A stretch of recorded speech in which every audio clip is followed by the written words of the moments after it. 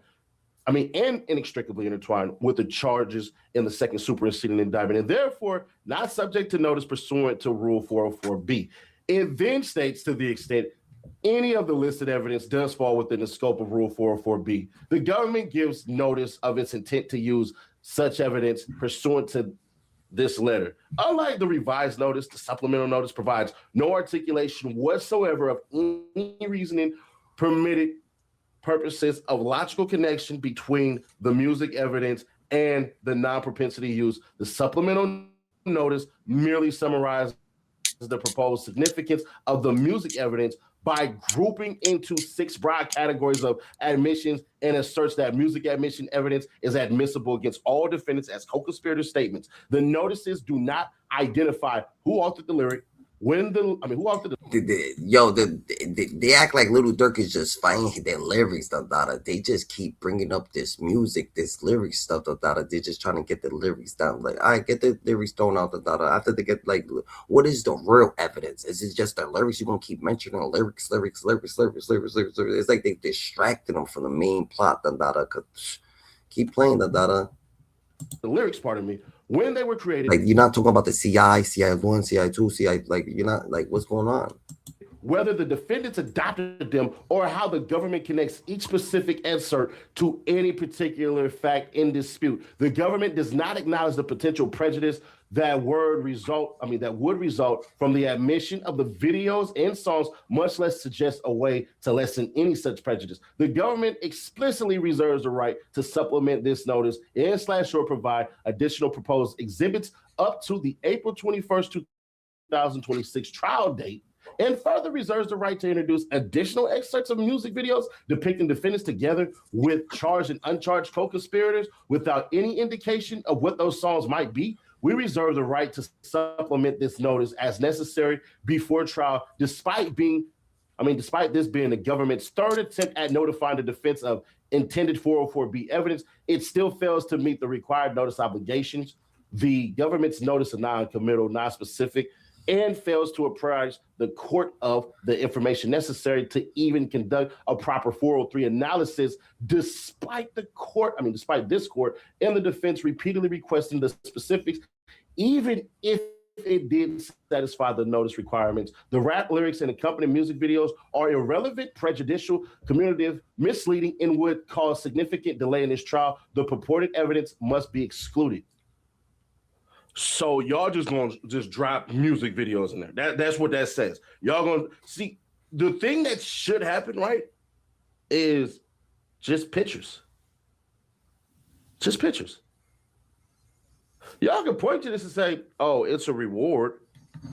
But now y'all trying to bring the people into it. But I kind of can see, right? Like, go back to the Young Thug trial, right? To the Young Thug YSL trial.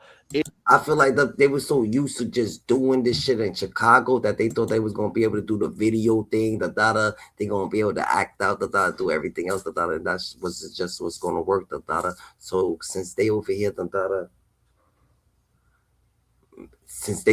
trying to make mad music, since over here making the diss songs and the music, taunting the whole situation that happened, the feds wasn't playing with that. It was like, you could do that over there, in Chicago, to local rappers and local situations, but this is too far out, so we can't allow situations. And they maybe just got caught. Who knows? Too red-handed. He has store runners, trying to do hitman jobs, which is a wild, crazy thing.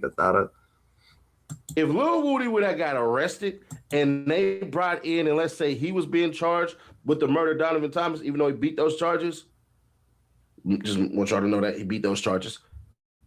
If they would have dropped that Lil Woody pop at your noggin, bruh, we would have been sitting in that courtroom like, oh shit.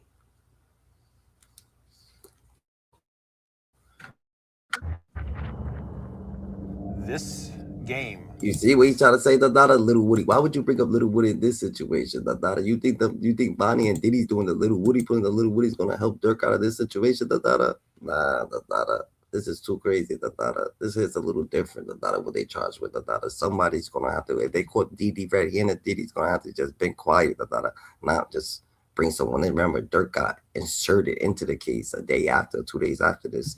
The other day, or 2 days after they got arrested, the OTF family got arrested.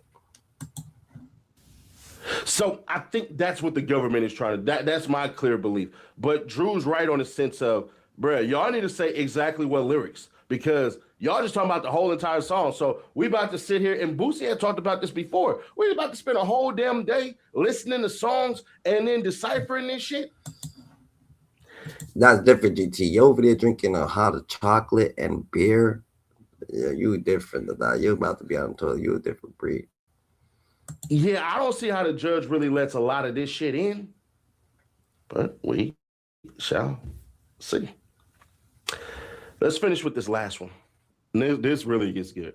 Rejecting inextricably intertwined theory where government nowhere asserts that it would be difficult to establish its case without other acts. And then we're not going to keep on reading this United States shit, but no.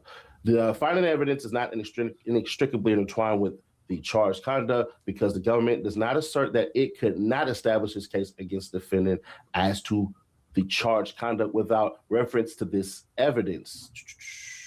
One, inextricably intertwined with charged bank fraud because it can relate to any number of criminal schemes unrelated to those charges. And they're talking about United States versus Brooks. So I might have to read some of this shit so y'all know what we're talking about. The government cannot satisfy either of the two narrow categories of inextricably intertwined evidence. The music evidence is not part of the charged transaction, and it is not necessary for the government to tell a coherent story.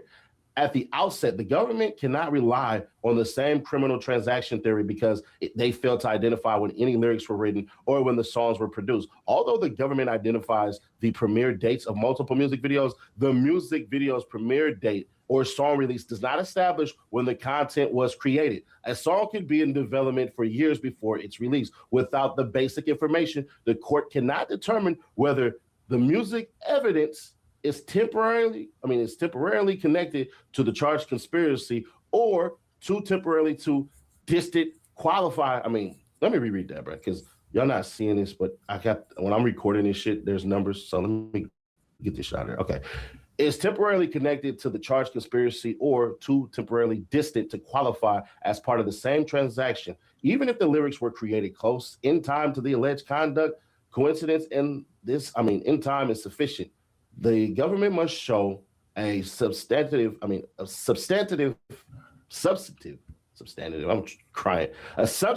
or contextual connection between each specific lyric and the charged offense. It has not done so. The supplemental notice groups the music evidence into broad categories of admissions, but does not explain how any particular lyric goes directly to an element of the underlying charges.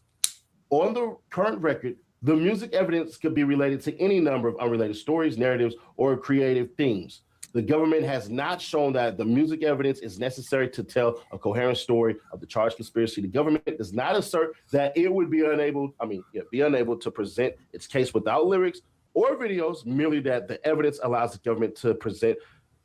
Honestly, after this, it seems like Lil Durk, got a weak case.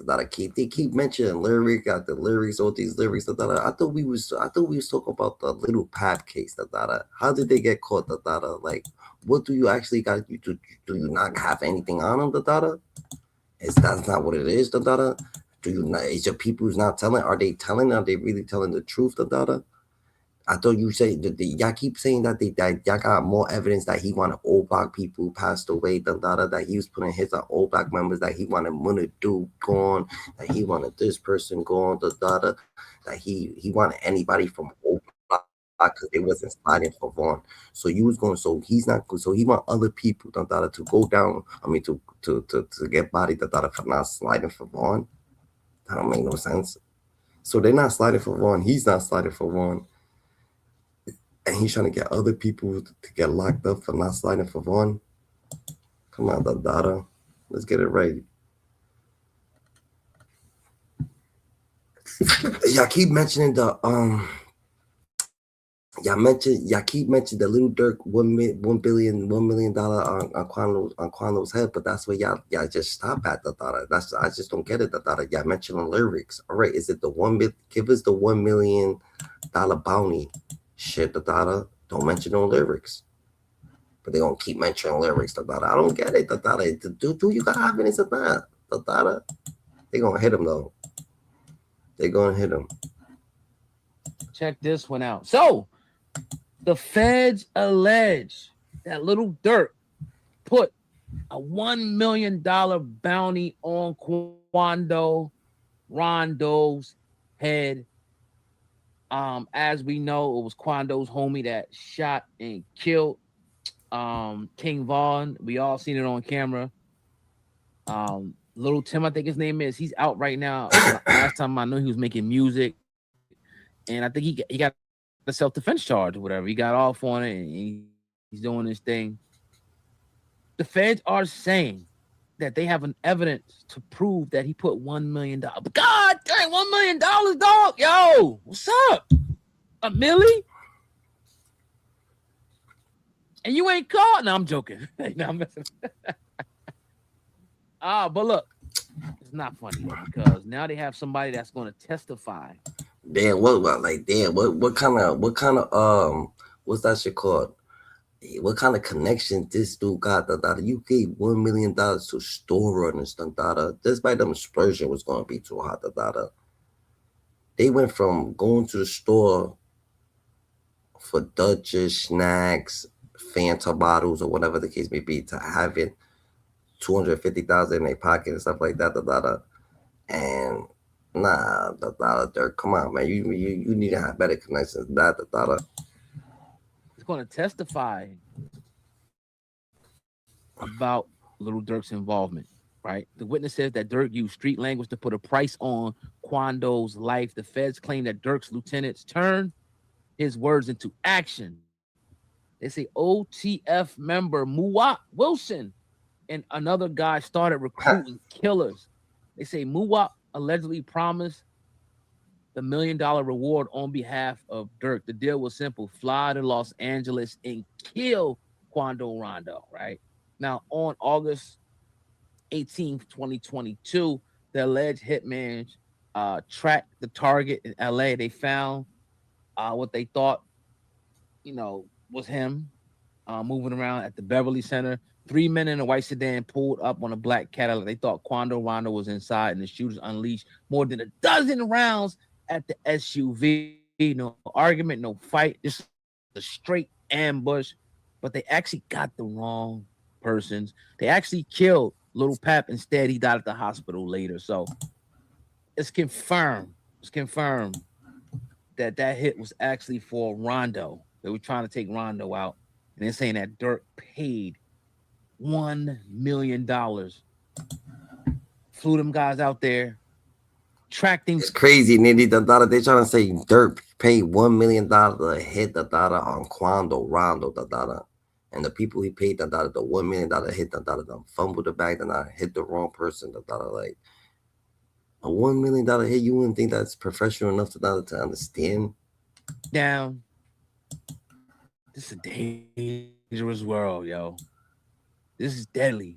Now, prosecutors claim Lil Durk used more than talk after the shoot. They say he kept the promise to make it straight, right? The alleged rewards included jewelry, custom grills, spots, and OTF music videos. Durk also put some of his shooters and song lyrics released after Lil Pab's death. Wow. Oh, man. Yo, this is crazy, y'all. Let me tell you, I got to take a shot on that one. Some whiskey, some weeded bourbon. That's what I'm saying. For $1 million, he could have made somebody disappear. You know what I'm saying? The Sinaloa cartel, chopping them people, they would have put you in somewhere else. Like that's different money. That's a different bag right there. Like, what are you doing? Wow. Durk's trial is coming up. His trial is coming up. It's not looking good because they have people wrapped around a building. They're saying it's going to testify against Lil Durk. They have phone calls. They have video. They have, they're going to bring in a gang decoder to decode some of the different, slang terminology that they were using. $1 million hit.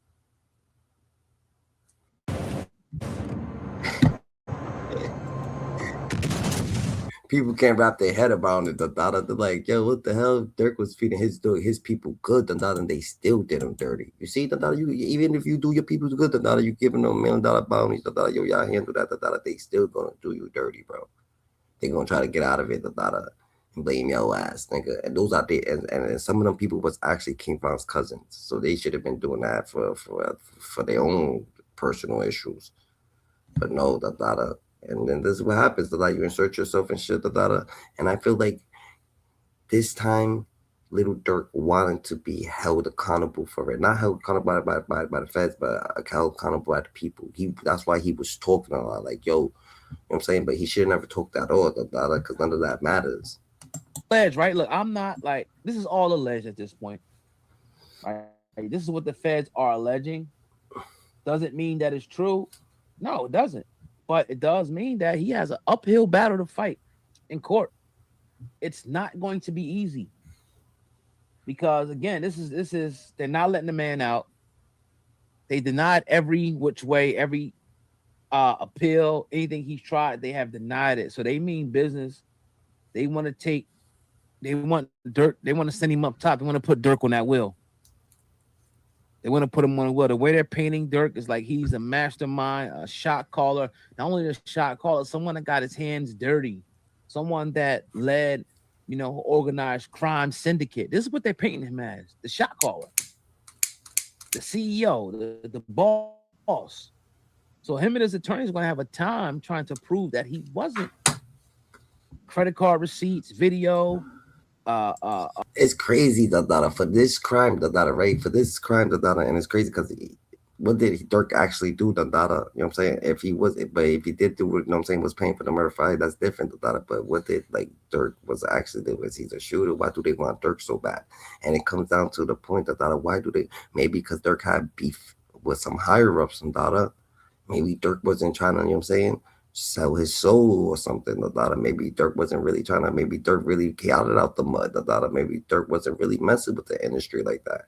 Maybe Durk was really on his own time like that, and they wasn't having it. You know what I'm saying? He left certain people. Went and did his own deal. He was messing with certain people. He left certain people. Did his own deal. Came up crazy.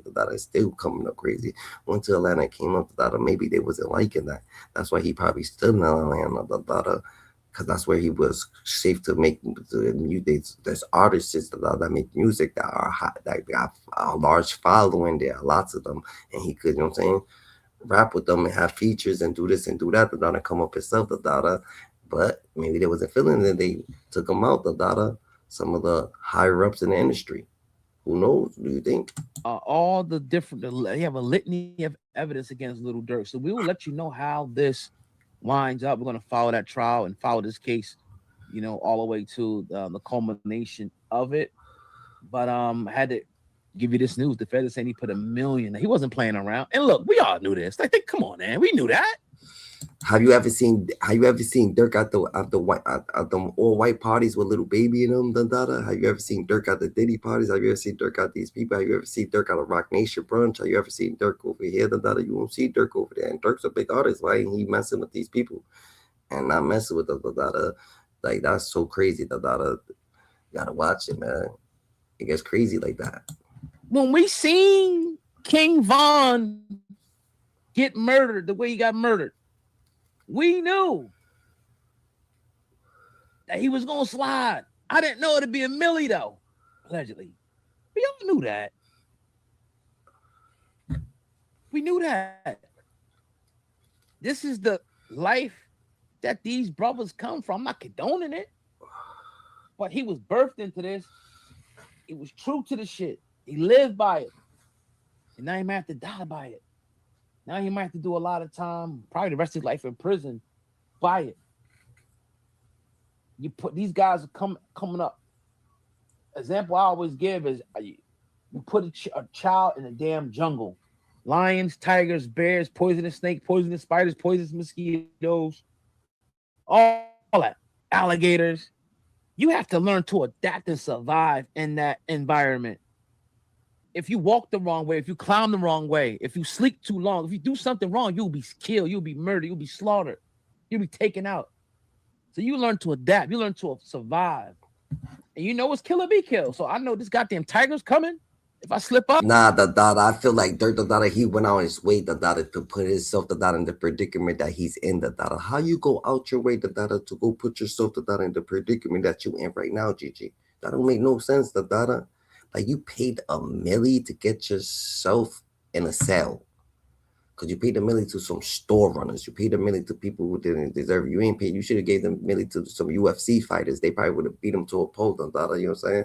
Like, you paid $1 million, to some store runners, like you thought was him, and it's selfish, because you gave them a large lump sum, so they feel comfortable, taking it, they know what they up to, so they won't tell on you. That's why you gave them the $1 million, and they still turned their back, and betrayed you, It's whack, like you paid them handsomely, to like, yo, I'm like you. Everybody gonna get paid good enough. Do y'all want to take it? If y'all don't want to take it, leave. This is what y'all get paid, and that's your cousin. And they still happen to tell I am. So goddamn it, I'm gonna shoot him first. Or if he take my person out, I'm going. This is the lifestyle these guys come up in, and I'm not condoning it. But the sadder part is they get out of it a little too late, because now once you get into the industry, that's the time to let that shit go. Let them guys go. Gotta let them go. And I think Durk did it a little too late. He converted to Islam. You know, I think his father was obviously in prison, but his father got out. And his father, all through his life, was in his Yo, hand. what really happened to that dude Jim, Like, who was telling first? Did that dude Jim tell first, They try to say that dude Jim honestly was telling first, And when the two Jim was telling first, that they try to get him, And when they try to hit him, they sprayed the car up, and they hit his baby mama, And the car door was open, like Jim was in the car, but they missed it, which is crazy. And was Jim in that car? So then they try to say like Jim's not even in jail, because every time someone says, yo, Jim's in jail, he posts a post on Instagram, like, how can you be in jail? Posts on Instagram. How does that work, GG? You know what I'm saying? It can't work like that.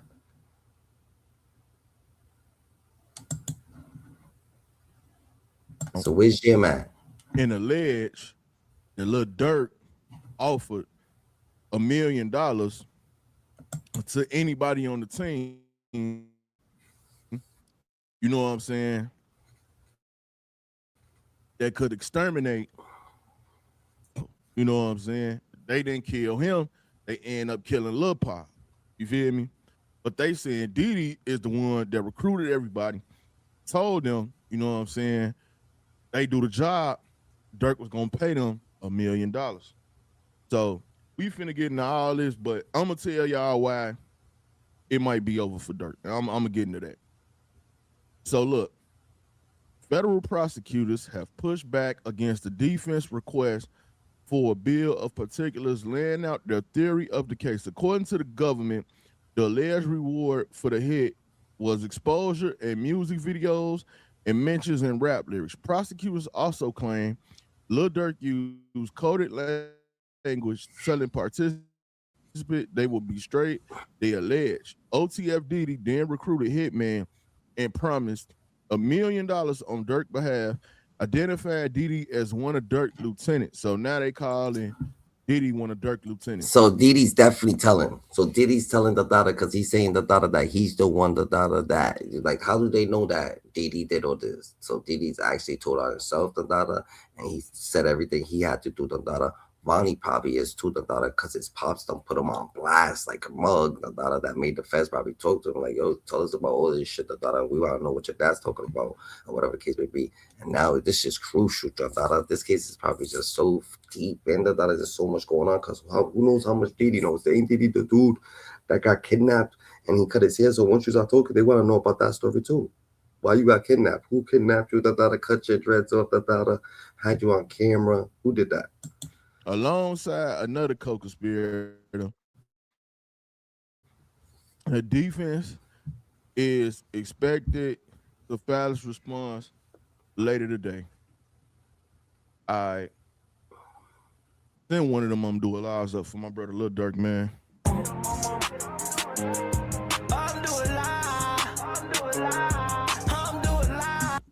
Hey, look, man.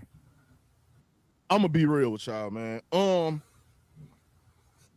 cook, and this is the reason why, bro. Like, I'm not even finna. I don't want Durk to go to jail. I don't hate Lil Durk. I don't have a problem with Lil Durk. I actually think he makes some good music. You know what I'm saying? But this is the problem with Durk case, right? Co-conspirator number 5 done already flipped, right? So this new story that they got had to come from co-conspirator 5. That he was recruited by Dede, right? Number 5 is OTF Vonnie and Flocka. And this is the other part that I want people to realize, right? Dede didn't flip, but he in turn made a statement like, I think like he wasn't there, but he was there, but it's like he wasn't shooting. Okay, that puts you at the scene. The other people that already flipped is gonna put y'all at the scene. Y'all cook. I think in Boogie paperwork too, he was like, I was there, but y'all can't charge me with the shooting because I didn't do no shooting.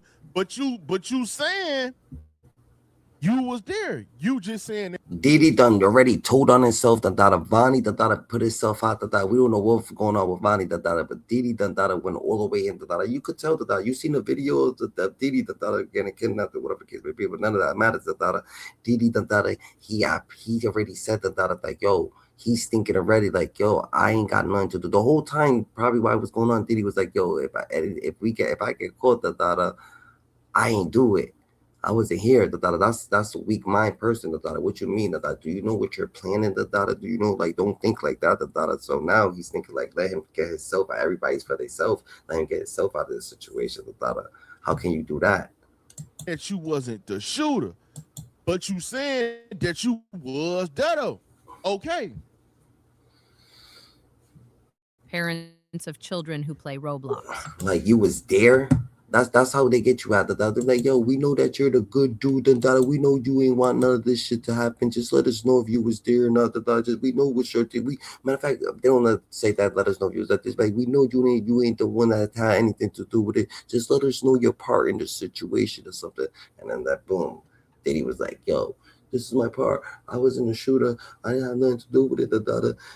They shot the wrong person anyway. It was $1 million bounty. Like, what are you talking about, bro? That alone, y'all cook. I dropped down to my knees when the law came.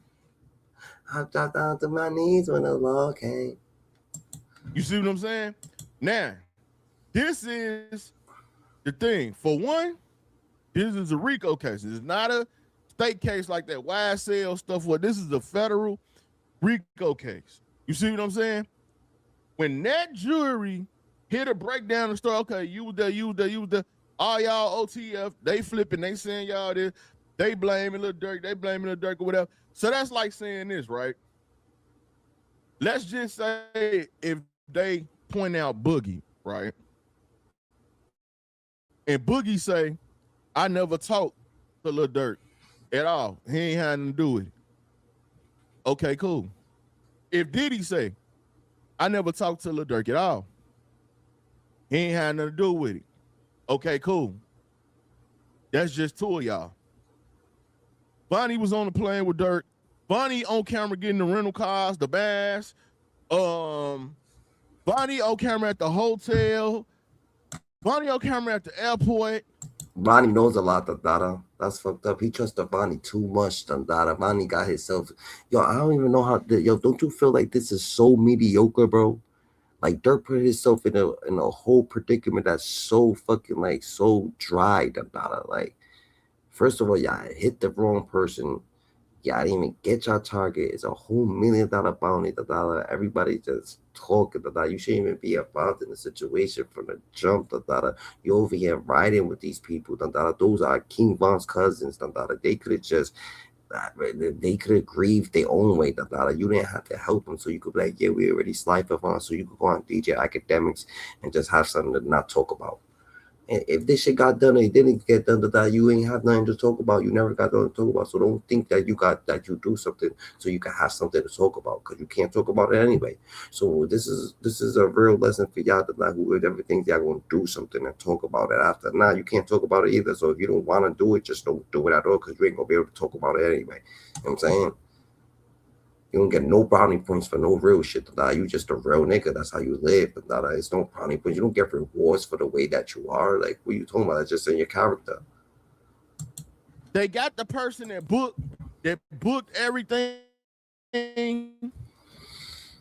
So basically, they saying Durk financed this whole situation, bro. They broke. I hope they got jobs. If not, what's y'all occupation? Are you part of OTF? What you do? They gonna run all that down. What jury in America y'all think finna hit this and be like, oh, Lil Durk ain't had nothing to do with it? How?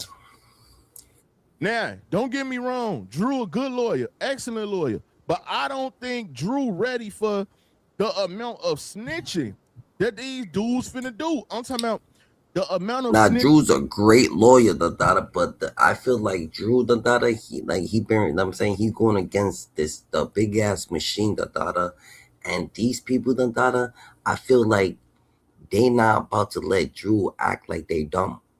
Like they know they're not doing it. They don't want it done. They don't care about it. They don't want to be called dumb. That's what I think. I feel like it's competition. Like he met his match right here. And his team is going against a real team. But you know what I'm saying, alhamdulillah. We hope that he comes out. They about to do is finna be crazy. You can just tell by reading the paperwork. They already done said all type of crazy stuff. Then not only do you got two of the shooters done flip, plus Vonnie done flip, so that's three people that done flip right there that we know for a fact is all of the paperwork that they flip. But they said they got other OTF people and all and witnesses and all this stuff. Like, ain't no telling what they got jammed up for, but they willing to tell on Durk to get out of it. And Drew them, they don't know that, or they ain't gonna know how to cross-examine that, because the feds is using, well, we can't put out their information because Lil Durk might try to get them. Yo, you know what's crazy about the shooters? The shooters is selfish as hell. You're the shooters. You don't want that unalive to do and you willing to tell them to do that, paid you because you wanted to do it on a live too, because you're part of the same situation that he's part of, and that's probably your cousin, and that's your boy. Kevon was everybody's boy. You had your own relationship with Kevon. You're not just doing this off Durk just telling you to do this. No, you have your own relationship with Kevon. You have your own personal situation. So they just selfish about it. They like, yo, they just throw Durk under the bus. You know what I'm saying? Hopefully, you know what I'm saying, Durk can make it. It's like, yo, Durk make it out of this, he knows he's not messing with nobody. Killed. Here's why thousands of homeowners are. He's not gonna mess. Like, what the hell? They threw Durk underneath the bus, bro. If you imagine he comes out of it with his life, because that's like putting you in front of his spot right there. This allowing this. So the state of California, the federal government is allowing this to go on. How you gonna really have a cross-examination for somebody and you don't even know what they're gonna say? So when these other witnesses and all these other people get in there, Drew don't know what these people gonna say and what they link to and what type of evidence they got. We talking about all type of audios and all that. Y'all see, we was hearing them OTF Boona phone calls. Then out of nowhere, they just stopped. Ain't no telling if they gonna use those. They said they got audio, they got pictures, they got video, all that. But Drew can't get everything because the feds use it. Now we can't give him that because Lil Durk might try to get them killed, or he might try to get somebody in their family hurt. You see what I'm saying?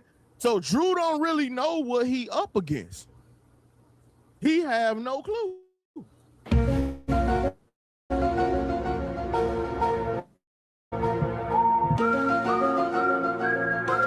You better get some pull up in there, Come on, that's true feeling, Let's get right, That's true feeling, was like, yeah, I think that he's you know what I'm saying, he's He's downgrading Drew Feeling, like, come on now, He's trying to say Drew Feeling's overrated, Like, Drew Feeling gotta be the truth, Come on, Drew Feeling got this. Drew Feeling wouldn't be saying that he got this if he didn't. You think so?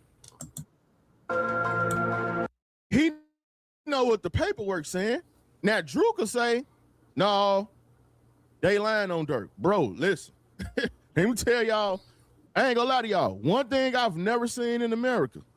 Now when it comes to federal, I ain't trying to say that this dude, but he, like, you come on now, you gotta understand that this, like, Drew Feeling, he actually he got his literature right, So, you know what I'm saying? He's intellectual, I don't know how intellectual you could see certain things, but you know what I'm saying? Drew Feeling's about to run something, he ain't gonna let you know what tricks he got in his bag, but he's definitely got some shit, in his bag, to play. He's trying to run game, this he about to run. He ain't about to tell you. So the way that you souping stuff up, Drew Feeling probably got some stuff in the stash too, that is a fact. Go cases. We ain't talking about the state case like YSL. But when it comes to federal RICO cases, I've never seen one person beat a federal RICO case and not do no time, and everybody else go down and do the time.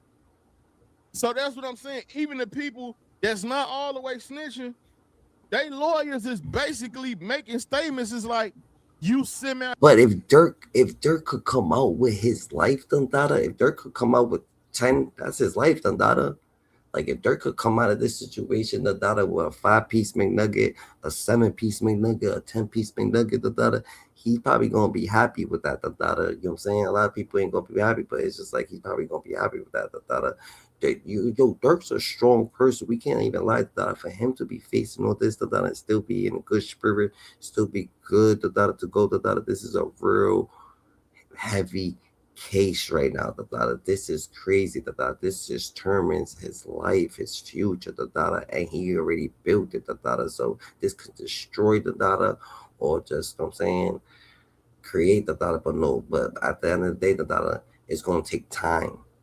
This is crazy, bro. Guilty. Like, you already semi-guilty.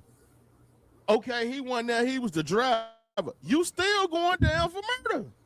You want them to drop a gun charge on you or a shooting charge on you, but you was still there. You ain't called 911 after they did what they did. You was still there for the shooting.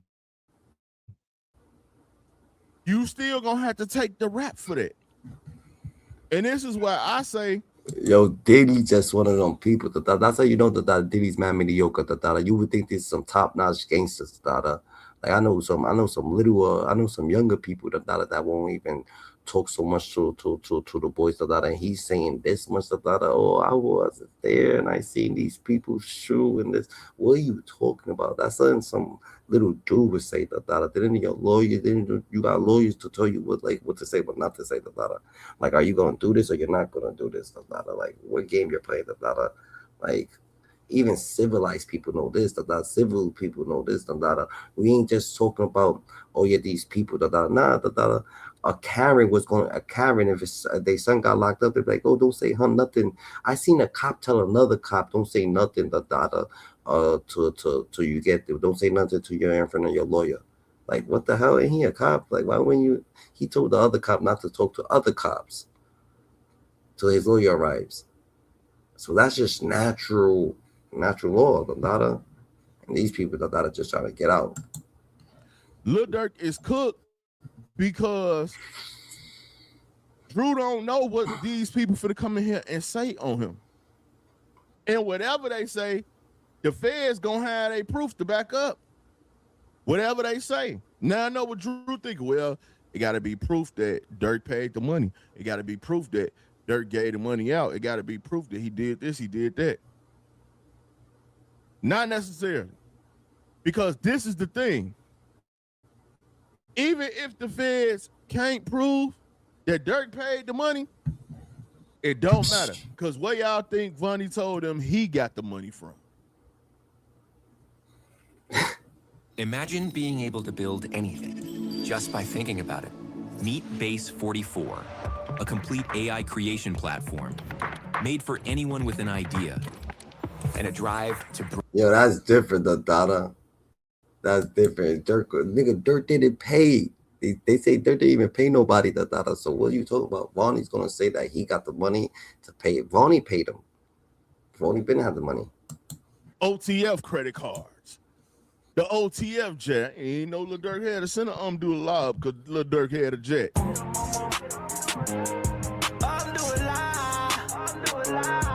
I didn't even know they had an OTF jet, OTF credit cards, OTF bank accounts, OTF hitman. Who y'all think gonna believe the jury bought all that? The rap star or the dudes from around the corner, up the block and up the street that ain't got no paper, that ain't got no money? Because if I had any type of money and I was involved in that, you wouldn't have caught me.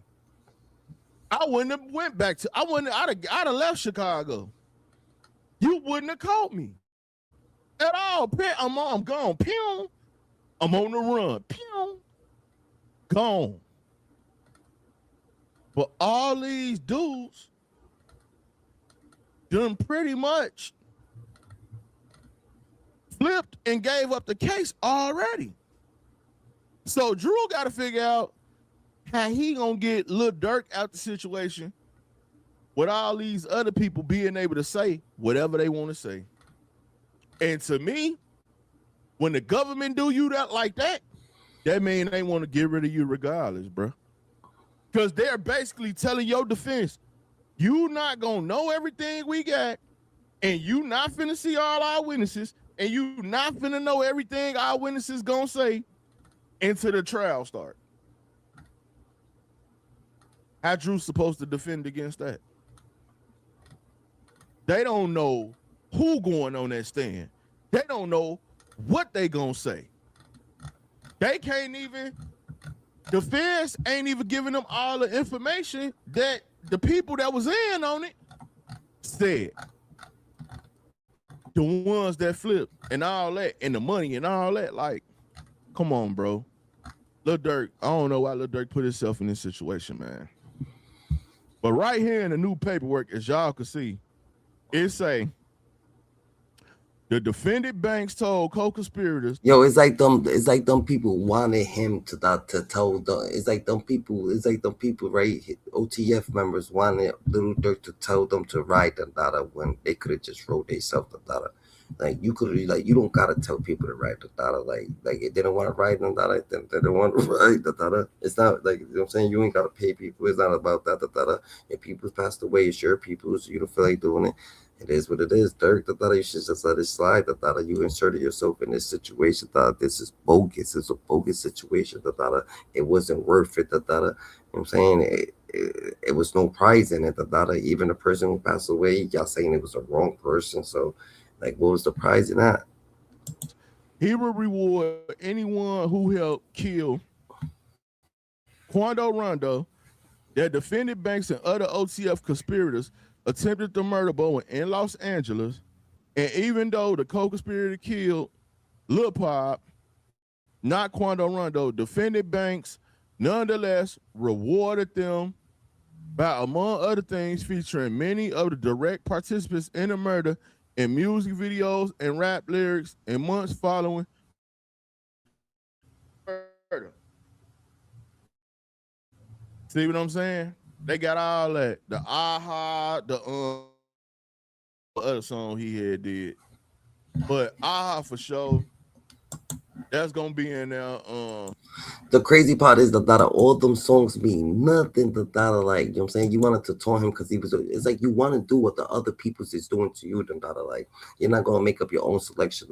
Like, no, I'm just gonna smack you in person. And I'm not gonna talk about it in real life. I don't have nothing to talk about. There's nothing really to talk about. Like, you know what I'm saying? All these people overdoing their part. Like, they rules is crazy. But who actually told that these people actually told, oh, this dude knows Mr. Trench, Mr. FBI.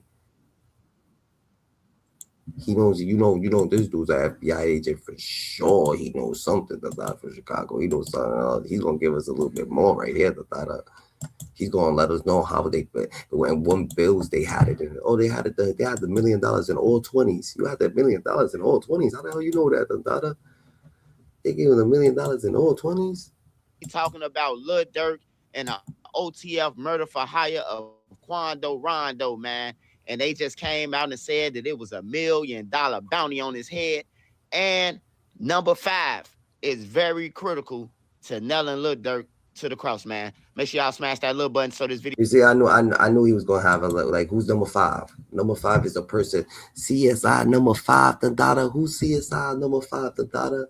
That's the person who's gonna get him going, the daughter. We gotta look into this, the daughter. It's like picking through the dictionary. We gotta see every single thing, the daughter. We gotta understand this, the daughter. And if you even find out who's number 5, can anything even happen?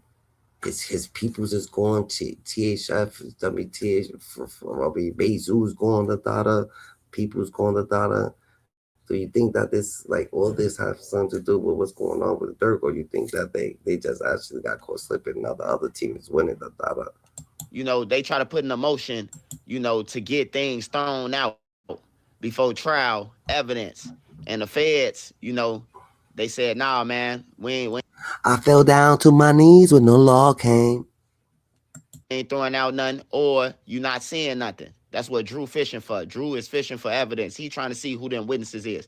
But he already know he just want them out in the public. Drew already know everything because he got the he signed the AEO paper stating that they hand over evidence. So he know who they is, but he can't tell Lil Durk none of them who they facing or none of that. So he knows who the hell they is. If y'all thought that True Feeling was over here, not putting in that work, you thought True Feeling didn't have stuff in the backpack. You thought True Feeling was just gonna just lay over. If True Feeling ain't gonna tell you that he got you, if you don't got you, True Feeling is one of them people. Like, let me look at the case, you can look at the case, you can see his video, you can be like, yo, he got a different like type of reading. He's a lawyer.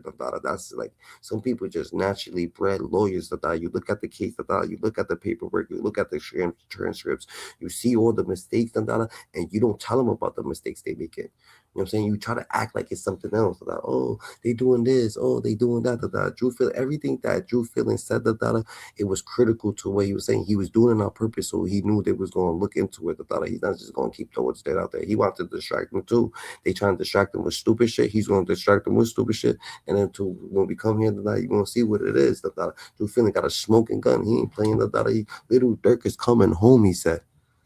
Number 5 is very critical, man, because number 5 was brought up in the first indictment and the second superseding indictment. Number 5 is play a critical role.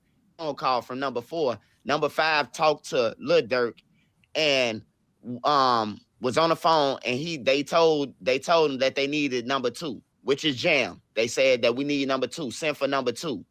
So he critical in that role, and he critical in him and Lil Durk and Dede. Yo, Jam, I won't even lie to you. That dude, Jam, he looked like a different type of person. The whole time he was around them, he looked like he was up to time. The whole time he was around them, he looked like he was hiding something or doing something weird and you know what I'm saying? Like, what are you doing, bro? Like, he seems out of place, bro. Nah, you ain't gonna tell us you institutionalized. You seem out of place. You came out to work this. You probably, he came out. This is crazy, bro. They saying that Lil Durk placed $1 million bounty on the hit, so they was gonna be rewarded $1 million. Not saying that they got it or anything. They saying that they was gonna be. Yo, that is a different type of fucking hit. $1 million hit, nigga. Little Durk was taking care of his people, and they still betrayed him. They still stabbed him in the back.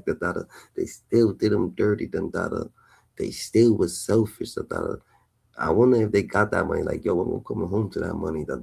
Maybe they thought they was coming home to it.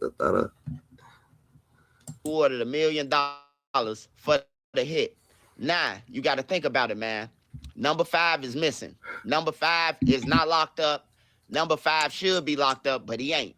OTF Vonnie is already locked up, and OTF Vonnie was with Lil Durk. So it's not OTF Vonnie. Number 5. Number 5 is a whole nother OTF individual. He a member because they saying lieutenant. When you say lieutenant, you think of mob boss. You think of, you know what I'm talking about, captains and capos and shit like that, you know, when you saying lieutenant. So dude is a very... Yo, that's Dede. You know that's Dede. Dede's a lieutenant. Ain't Dede a lieutenant? Like, what are you saying, brother? You saying these people skim through the paperwork? That's what's going on, critical part of I now don't that even Lil like the people been saying that it was $1 million hit. Like this $1 million hit stuff ain't new, So where was the other people getting the information from? I wonder.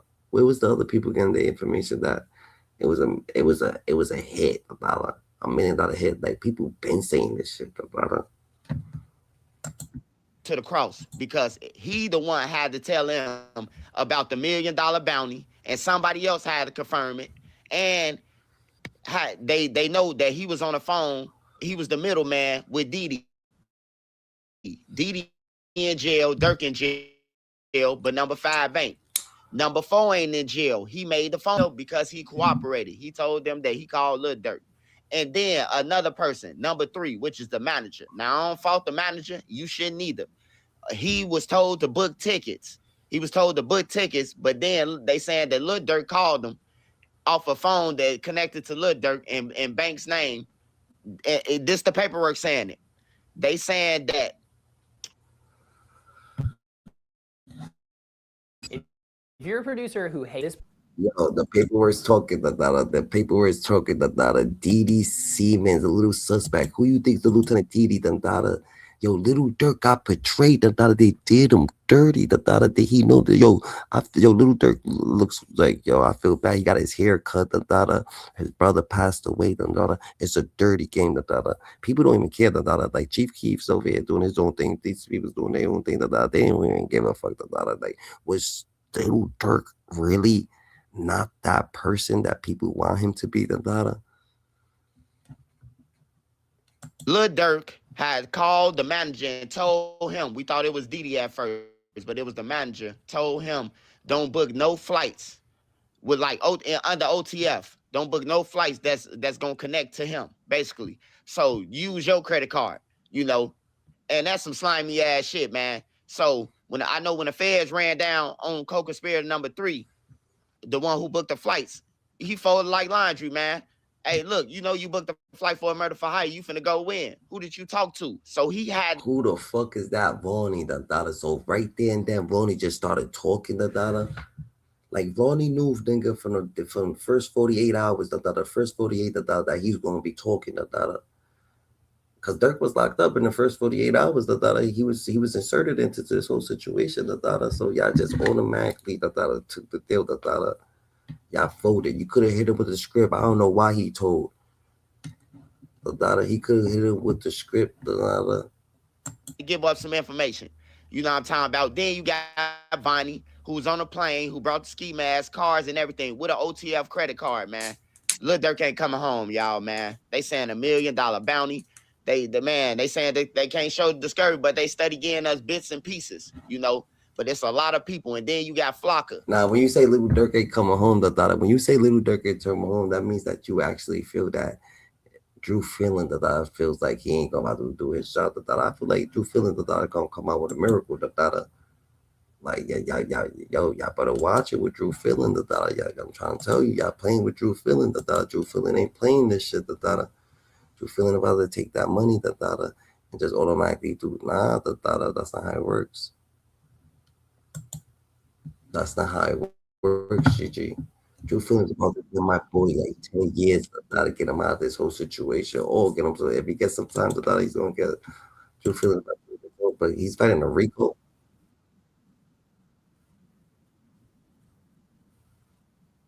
You know what I'm saying? Is he fighting a Rico? Because today's type different. Today they trying to say he put a mill on people's head. Where did that come? Asa Houston, his lawyers dropped a motion attempting to get count 4 dropped off his case. I believe it's a stalking case. And he says that it was something to do with there's a superseding case where stalking isn't considered a violent act. And I believe one of the charges was like using a machine gun during a violent act. Either way, man, we finna give y'all the whole rundown. First, man, before we get into the story, if y'all could please, man, hit that like, comment, subscribe, man. When y'all like the video and when y'all run the likes up, they put the video in the algorithm and it really helps build the channel. For this video, goal for this video, man, is like 500 likes. Man, go ahead, run it up for us. We did our due diligence, and we want to make sure that, you know, with the trial being pushed back to April or May, instead of us covering the trial, we are covered for you guys every step of the case so far. Again, man, this week's story, the Lil Durk murder for hire case, man. We take a deep dive into everything that's happened so far. Hey, man, with no further ado, man, let's get right into it. On October 23rd, 2024, federal authorities arrested 5 men in Chicago. Kayvon London Grant, aka Vonnie, DeAndre Dontrell Wilson, aka Dede, Keith Jones, aka Flocka, David Brian Lindsay, aka Brown Eyes. Look at them. I feel like them 3 people right there, probably the CIs, the shooters. He's one of the shooters. Brown Eyes is one of the shooters. So he's telling. Dede's the lieutenant. Dede's telling the data. Look at Dede, the data. He's telling the data. Look at Vonnie, the data. Vonnie's probably telling too right now, the data. Damn, these 3 people right here is the ones that are that's the CIs, right? Vonnie CSI 2. I think Dede CSI 5, and he's the shooters. And Asa Houston, aka Boogie, in connection with the August 19th, 2022 shooting in Los Angeles that killed Savia Lil Pat Robinson, the cousin of rapper Quando Rondo. The 5 men were indicted on federal charges, including conspiracy to commit murder for hire, committing murder for hire involving a death, and using a machine gun in a violent crime resulting in death, based on allegations that they traveled from Chicago to California to ambush Rondo and his entourage as a part of a plot allegedly funded and coordinated through OCF, Only the Family, in retaliation for the 2020 killing of King Von. These 5 defendants were taken into custody on the morning of October 24th, 2024, when law enforcement executed the arrests and related search warrants in Chicago. The following day, on October 24th, 2024, Lil Durk himself was arrested in Broward County, Florida by U.S. Marshals. Chicago rapper Lil Durk is behind bars at the Broward County Jail on federal charges. He's being held on murder for hire charges. Details are limited on those charges. We'll be sure to update you on air and online as soon as we learn more. After the indictment against the 5 co-defendants was unsealed, prosecutors allege Lil Durk arranged and financed the plot, including paying for flights and logistics for the men who carried out the August 22 shooting in West Hollywood. Prosecutors allege that Lil Durk arranged for associates to travel from Chicago to Los Angeles to track, stalk, and... Yo, no lie, the data. It's crazy, the data. Why would Lil Durk even claim this, the data, if the job got fucked up? You know how you fucked up the job, don't even claim it, the data. You fucked up the job, why you claim it?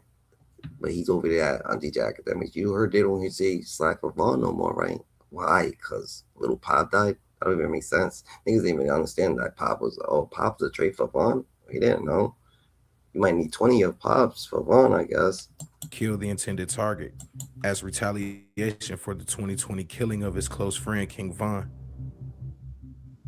In November 2024, a superseding federal indictment federally charged Durk. Like Pop was innocent, you said that data? Florida boy said Durk stupid.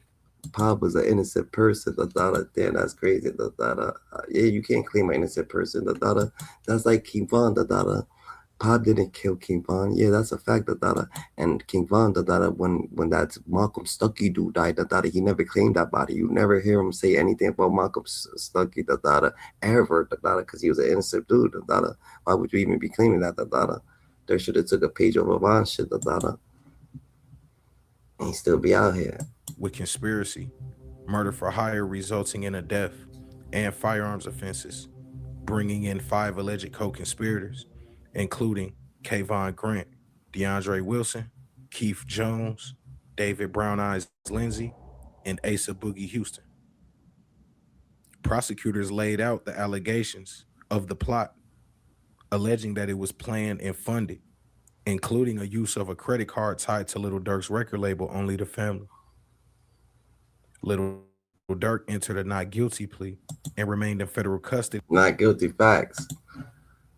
Why tell DJ Academics about murders? Why even pay fucking King Von's cousins to go do a hit? Why even pay people's? Why pay for people's plane tickets to come do something?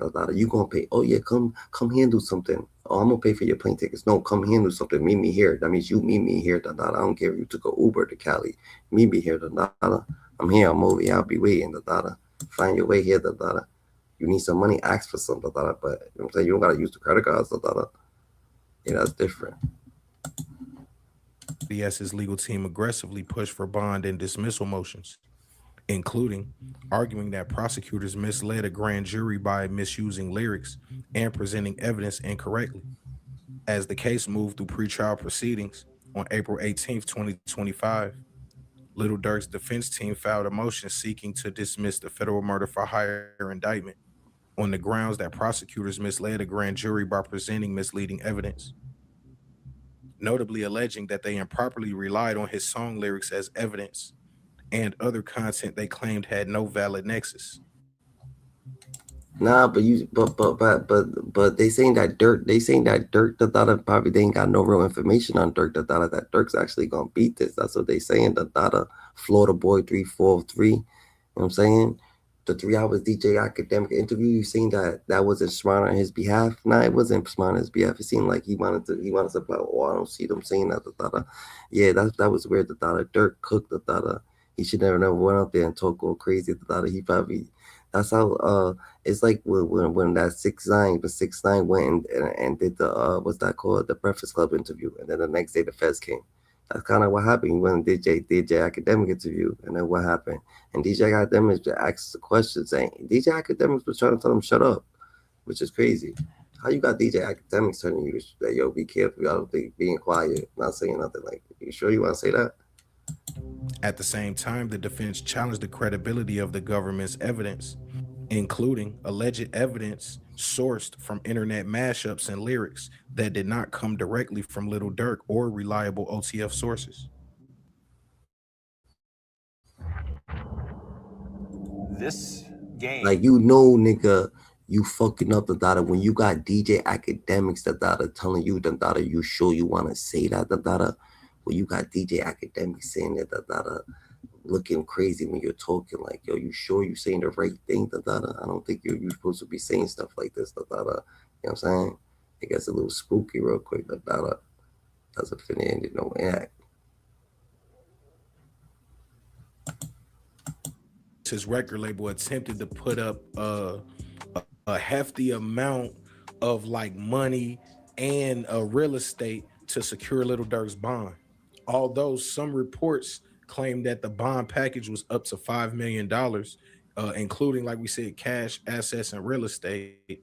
The judge, as well as the prosecution, would cite a number of death threats to prosecutors, judges, as well as cooperating witnesses. And it would cite Lil Durk's overall danger to the community if he were to be allowed to be free on bond during this case. All subsequent bond hearings were denied, and he was held with no bond through 2025. In June of 2025, Lil Durk's attorneys also sought protective orders to keep sensitive evidence under seal to protect witnesses and co-defendants, and filed motions to dismiss or change the venue after revelations that a judge and prosecutor received death threats linked to the case, claiming the non-disclosure undermined the fairness of the proceedings. Courts repeatedly rejected these motions, however, allowing the prosecution to continue. Prosecutors would counter defense efforts by filing motions for measures, like an anonymous jury, citing concerns. That's a wild theory right there. The whole Chicago's dumb. Learn from Detroit, we cool with the ops now. Like, what did that supposed to mean? Like, Chicago, Chicago been Chicago. About intimidation and witness safety, and in filings ahead of the trial, disclosed plans to call multiple cooperating witnesses, who they say will testify to Lil Durk's role in planning and coordinating the alleged murder scheme and use of intermediaries, though the defense continues to challenge those witnesses' credibility and motivations. Most recently, The judge has rescheduled the trial into spring of 2026 with potential dates in April or May, after several of Lil Durk's co-defendants requested additional time to prepare. Lil Durk himself has often opposed delays, seeking a sooner trial after being held for months in solitary confinement. However, the court has accommodated the broader preparation needs, giving the case's scope.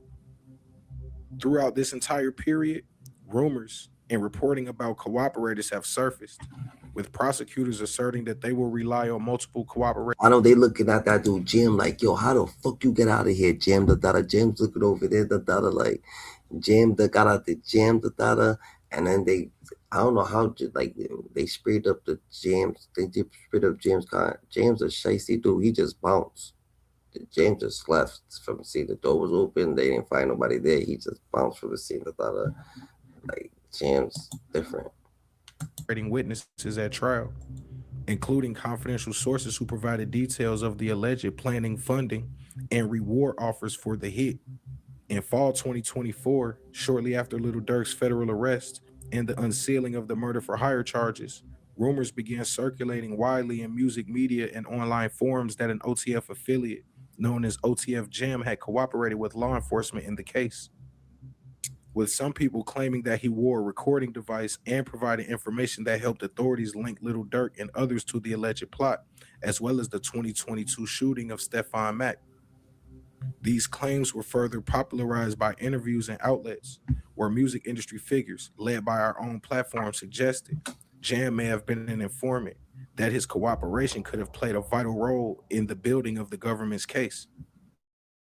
Though there were no official court filings. I think with Jam, when Jam almost got bodied, and he didn't, that he got nervous, and he flipped. That's why he flipped, because it was on his heels. He was about to go, but he was probably already flipped. Publicly confirming that he flipped a war wire, much of the discussion remains speculative and based on secondhand reporting and social media interactions. So this thing with OTF Jam, I know a lot of people was like, yo, why is everybody putting this on OTF Jam? Well, within a month of Lil Durk being arrested, there were already members of OTF calling out Jam as one of the potential informants. The story would even go viral that OTF Jam's baby mother would be killed months before all of these OTF arrests. Famously, the dude Flacco and some other people, they all posted the wrong picture. Sadly, 2 postal workers in Chicago were shot and killed months apart. And when people found out that, OTF Jam's baby mother was a postal worker, they would, rush and use the wrong woman's photo. Us at Street Certified News, we would come out and clear up the rumors. We would post the right photo. Sadly, OTF Jam's baby mother was killed and she was a postal worker. However, the shooting occurred in Orland Park, Illinois, where when police arrived, they would find a car with open doors, like someone survived the shooting and left, before they could get there. Sadly, his baby mother was found dead in the car, and ever since then, OTF Jam has seemingly been off the radar. This was before the arrest of Lil Durk. Around this time, Lil Durk will begin, changing up his music and changing up his image. He will begin giving extensively to charities, maybe because he already knew that someone in his camp was telling. They attempted to take that person out, killed his baby mother, and now, they believe that OTF Jam was in witness protection, which is something that we still stick to this day. I know a lot of people were saying that OTF Jam is in jail, but if you notice, every time his name comes out, or every time, there's an opportunity, he'll pop out and he'll put something on his Instagram or he'll say something. And to this day, he's never denied the snitching allegations. He's only blamed other people and said other things about it. In the summer of 2025, additional speculation. He's weird. He's different. You gotta watch him. He's different. About cooperation came from interviews and social media discussion around another OTF affiliate, OTF Vonnie, sometimes referred to online in circles as Vonnie's Pops. Figures in the drill community and observers pointed to comments from a man claiming to be the father of Kayvon Grant. This man would claim that his son would end up testifying against Lil Durk. Subsequent reports would reference statements that Vonnie had allegedly been crossed out financially by Durk and might be considering cooperation in exchange for a plea. In October of 2025, reports would come out that a cooperating witness, I believe they're calling him PW1, claimed that Lil Durk had asked him to kill Duke, and this was along with OTF Booney Mo. They even went as Yo, you know what's crazy? There's a million real street nigga, real down, low down dudes that was like, yo, this dude Durk, you work for Durk, you get fucking medical, you get this, you get dental, you get diamonds in your grill, you good, for him to get done dirty and he was hooking up his team like a mug, it shows you why you should have just followed Chief Keef, just cut everybody off. Chief Keef cut everybody off for this reason anyway, cause they was gonna do you dirty regardless, even if you did good by them or you didn't do good by them, they was gonna do your ass dirty regardless to the fact, jeez Louise. As far as to drive around and look for Duke or anyone from O Block to shoot, this was all speculation because O Block was not sliding for King Von, and they were, wearing the chains and enjoying the riches of being attached to King Von, but they weren't sliding for him. And this witness PW1, the government claims, will testify that Lil Durk not only paid for the hit on Stephon Mack in 2022 after the Death of D thing, not only did he pay for the hit of a Little Pab, which was supposed to be Quando Rondo in 2022, but he also would send them money for a hot car and pay for the murder of anyone from O Block, especially the boy Duke. Eventually they said they rolled around and there was a lot of police presence, so they never pulled the trigger. But there's a witness that's going to come out and say all of these things, and we believe that that witness most likely would be OTF Jam. Since entering a not guilty plea in late 2024, Lil Durk has remained in federal custody with no bond. While First of all, that's not hard to figure out, who the hell was riding around with you, looking for Duke. That's all you got to figure out. Oh, who was in the car? Oh, it's just us. We was in the car, looking for Duke. He's the one that I bet. That's just what it is. It ain't hard to figure out, But you know what? Durk said it all himself, in the interview, the DJ academic interview. I know y'all remember this part, I'm saying the DJ academic interview when he was asking him, I don't be seeing the messages no more. What message you don't be seeing no more, People that believe that somehow me and you co-opted or concocted some issue or a way to use another artist, and I'll say the artist name, NBA Youngboy, for promo. Hey, what's popping, big man? What it do, big man? I see you. And recently, I was just bombarded with, that's a guy who me and you before on the phone, we've talked one time. Yeah. Man, we've talked a lot of times, somebody who I felt I knew. Can I ask you one question? Yeah. Doing this album promo, which I ain't even really promo yet. What type of promo did I say his name or get from him? That's a good point. But I feel like he feels you're poking the bear. You said that's his problem. What's y'all issue though? Because honestly, I feel like now it's so I feel like I gotta be no disrespect. I obviously can't be Mr. Louis Farrakhan in terms of trying to solve something, but if it is something that could be ever solved, I'm just reading. Go ahead, talk. I'm just reading. If there's something that could ever be solved, or if there's something that you guys could ignore each other, because not everything can be solved. And why we trust? You said what? What's the issue with you and Youngboy? How did it start? Because there's I'm gonna be honest with you. I really don't know. I don't know. Cause what you do? You've met him before. What did you do for me to be into it with you, like the real thing? Diss songs back and forth. Cool. I think he's mad. I think there's two things that he thinks. But you keep saying he. Well, I mean, a lot is his perspective, right? Because it's a reason why recently he at you in a tweet. No, you're right. Go ahead, because you know. He's at you in a tweet. He's basically now for what? He basically says you're either number one scared of him or number two scared of who? Scared of quote unquote using him for promo. Well, him scared of who? For what? NBA YoungBoy. What'd he do? You don't even know. All right, no. All right. Let me get to the bottom. No, listen. The whole situation that happened with Quando. How we live and how we go by our shit. And I'm speaking for the whole Chicago. You ain't there. Shut the fuck up.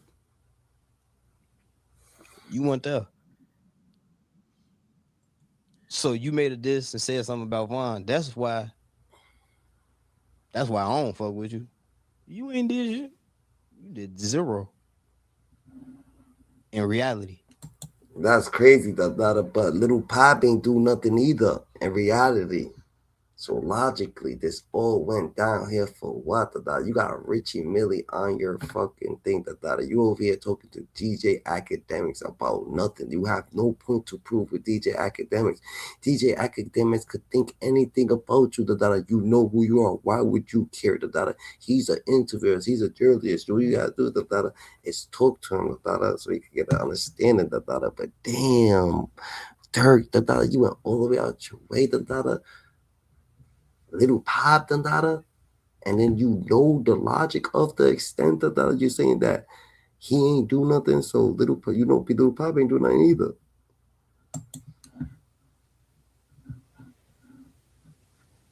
It just happened where it happened. Like it didn't have nothing to do with age and none of that shit. That was it. Took out back like a nerd type. Well, I think that's also his opinion too, right? I think his thing is that I was a little. There's a slide for Vaughn situation. I just want to see the slide for Vaughn. What he was saying about sliding for Vaughn, or do we see it anymore?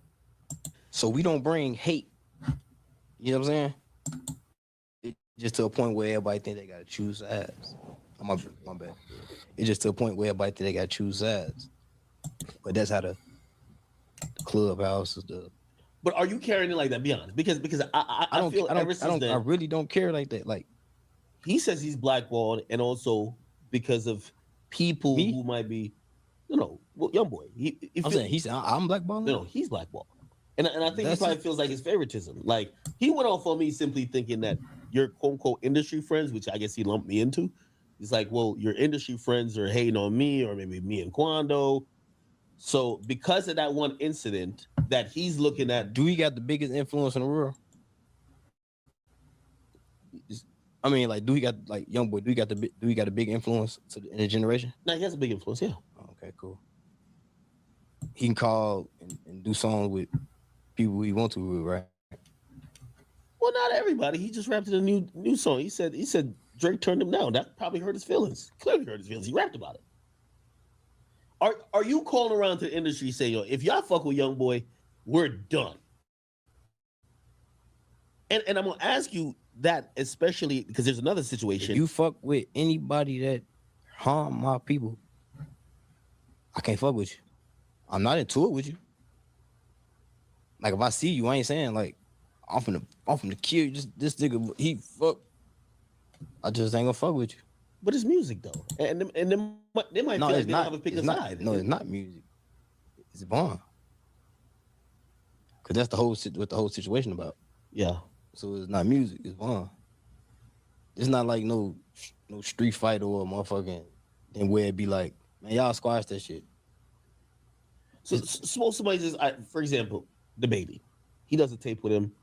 I'm pretty sure he has no negative feelings towards you, towards. Vaughn. I think everybody loves Vaughn, right? Yeah, I never put the baby in it. Okay. I DM'd the baby and told him, I'm like, hey fam, I'm like, whatever you got going on, y'all doing the tape, I'm like, that's y'all. You feel me? That's when the other bullshit came out. Oh man, motherfucker doing the white flag in my DM. Who? No, that's what he supposed to say. Okay. When he was arguing with somebody afterwards. But this was before. like it was recently. Where we was at? We was on Future Tour. They were like, the baby here. Ask him yourself. Call him. I put him in a room. Like, no. Come here. I was like, check it out, Brody. I'm like, look, that small shit, that little shit. Let's get to the money. Like, you see what they trying to do to you. You see what they trying to. We don't have no beef. We don't have like why. Yeah. I don't give a fuck because you did some album with that man. That shit sold how much? It's what I'm saying. This shit about So you're sales. not caring like that, then. So you don't care if like a rapper collaborates with him. I don't give a fuck. I just ain't gonna fuck with you no more. It's death behind it. So you wouldn't fuck with the baby no more. With the baby? Yeah. See, the baby situation was a little different because we chopped it up before. Okay. It went there. You know what I'm saying? Excuse me. So when we chopped it up, in the DM, it was more so like we already handled it. Then when I seen them again, it was just like yeah. Good. It's like we don't have a problem with nobody, man. We don't want to smoke with nobody. I don't want no problem with nobody. Yeah, you want this, like, what is it? So he said the baby's a little different. What's the baby? The baby different. The baby winning, so the baby should be on since the baby should be on the same tour as fucking NBA. The baby can't be on tour with him. What it is, GG. Shit, different, bro. Durk put himself in a spooky situation, GG. OTF managers are going to testify strictly because they were the ones who booked the flight. You know, he the one that booked the flights, and they are going to use him to establish this chain. You know, Durk said, "Don't book no flights and nobody related to him name, but you are the person that booked the flights, correct? And you booked the flights under these names, correct? You know, one of those types of things." Also, OTF Dede's motion for severance has kicked up a little dust, and the government's response to that actually reveals a lot about the informant in this case. Now, it takes some putting two and two together, but that's what we here for. That's what I'm here to do. I ain't investigating no bodies or nothing like that, but I don't have a problem with sniffing out a snitch for y'all at all. I don't have a problem with that, you know? So today we're going to look at a couple documents, and I'm going to give y'all my opinion on these things, and I'm going to show y'all some things to support my opinion. And you can decide whether you want to take that as fact or not. But I'm going to lay it all out for y'all from my point of view. With that said, let's get to it. One of the first things I want to point out is that OTF Dede's motion for severance actually works in Durk's favor. This is a good move. And this is actually, I believe, a strategic move by both of their defense attorneys. The reason I say that is because Durk filed a motion saying that he wanted certain evidence excluded from trial. He didn't want it brought up against him. The court ruled against that motion and said that that evidence will be allowed, or at least they taken it under consideration. Dede files a motion for severance and says, hey, if the court decides that they are going to use this evidence, then my client should be given a severance. And the reason being is the evidence against Durk Banks would be prejudicial to him. If they bring in evidence saying that Durk rapped about this and admitted to this, that would be prejudicial to my client because he hasn't made a statement. That is different though, Dada, but that usually go after Durk filed his motion. Dede's going for, but why are Dede filing his motions and not everybody? It's just Dede. What about Brian? What about these other people? What about Vonnie? They already caught. So Dede's trying to get himself. Dede's the one that's going for. Dede's like, he's the one that could walk free. He's like, yo, I'm the only one that could walk free right now. That's what he's thinking. Wow. Or admitted to anything, you know? It's kind of like bringing in confessions of co-conspirators and using it against them. And at the same time, it goes the opposite way with Durk too. Y'all saying that Dede paid somebody and that it was done on my behalf. And, if y'all take that information in front of a jury, then I may be prejudiced by that. Considering that nothing Dede said came out of my mouth, or y'all can prove that, I told him to relay this message. If y'all put out some evidence showing that he texted somebody or sent a voice note or anything that said, hey, yeah, do this and Durk gonna pay you, then that prejudices Durk. That's prejudicial. So that's actually a strategic move. It's kind of putting the court in like a ping pong thing, where if you gonna use it, then sever the case. If you're not gonna use it, then it's giving Durk what he wants, and he don't mind going to trial with Dede and them if they not gonna bring up no lyrics or nothing like that, because other than that, he ain't said nothing. Another thing that I want to point out is that this response from the government also actually gives you the details of what the cooperating witness was given in exchange for his testimony. And this is what leads me to believe that it's OTF jam. Now, this document is discussing the severance with Dede and Durk, and it says, to the extent that the court determines that the evidence is admissible for a limited purpose against certain trial defendants, the government anticipates that the court will provide the jury with the standard instructions given for trial in this district, including Ninth Circuit Model Jury Instructions 3.9, advising the jury it should evaluate with greater caution testimony from a witness who pleads guilty to a crime arising out of the same events as for which the defendant is on trial. What this is basically saying is that when the trial comes, the court will have to instruct the jury that you have to listen to this testimony carefully, and you have to be cautious about the things that this person says, because they themselves participated in this crime, but they were charged with something separate from this incident. So basically saying, hey, this dude was allowed to. Yeah, that's different. That's how maybe OTF jammed the OTF Diddy he just thinking that maybe he could fight his whatever he's charged with without them because whatever he's charged with, it don't have to do nothing but murder. So he's like, yo, I'm probably gonna get some less years than what they got. So let me fight my ass alone.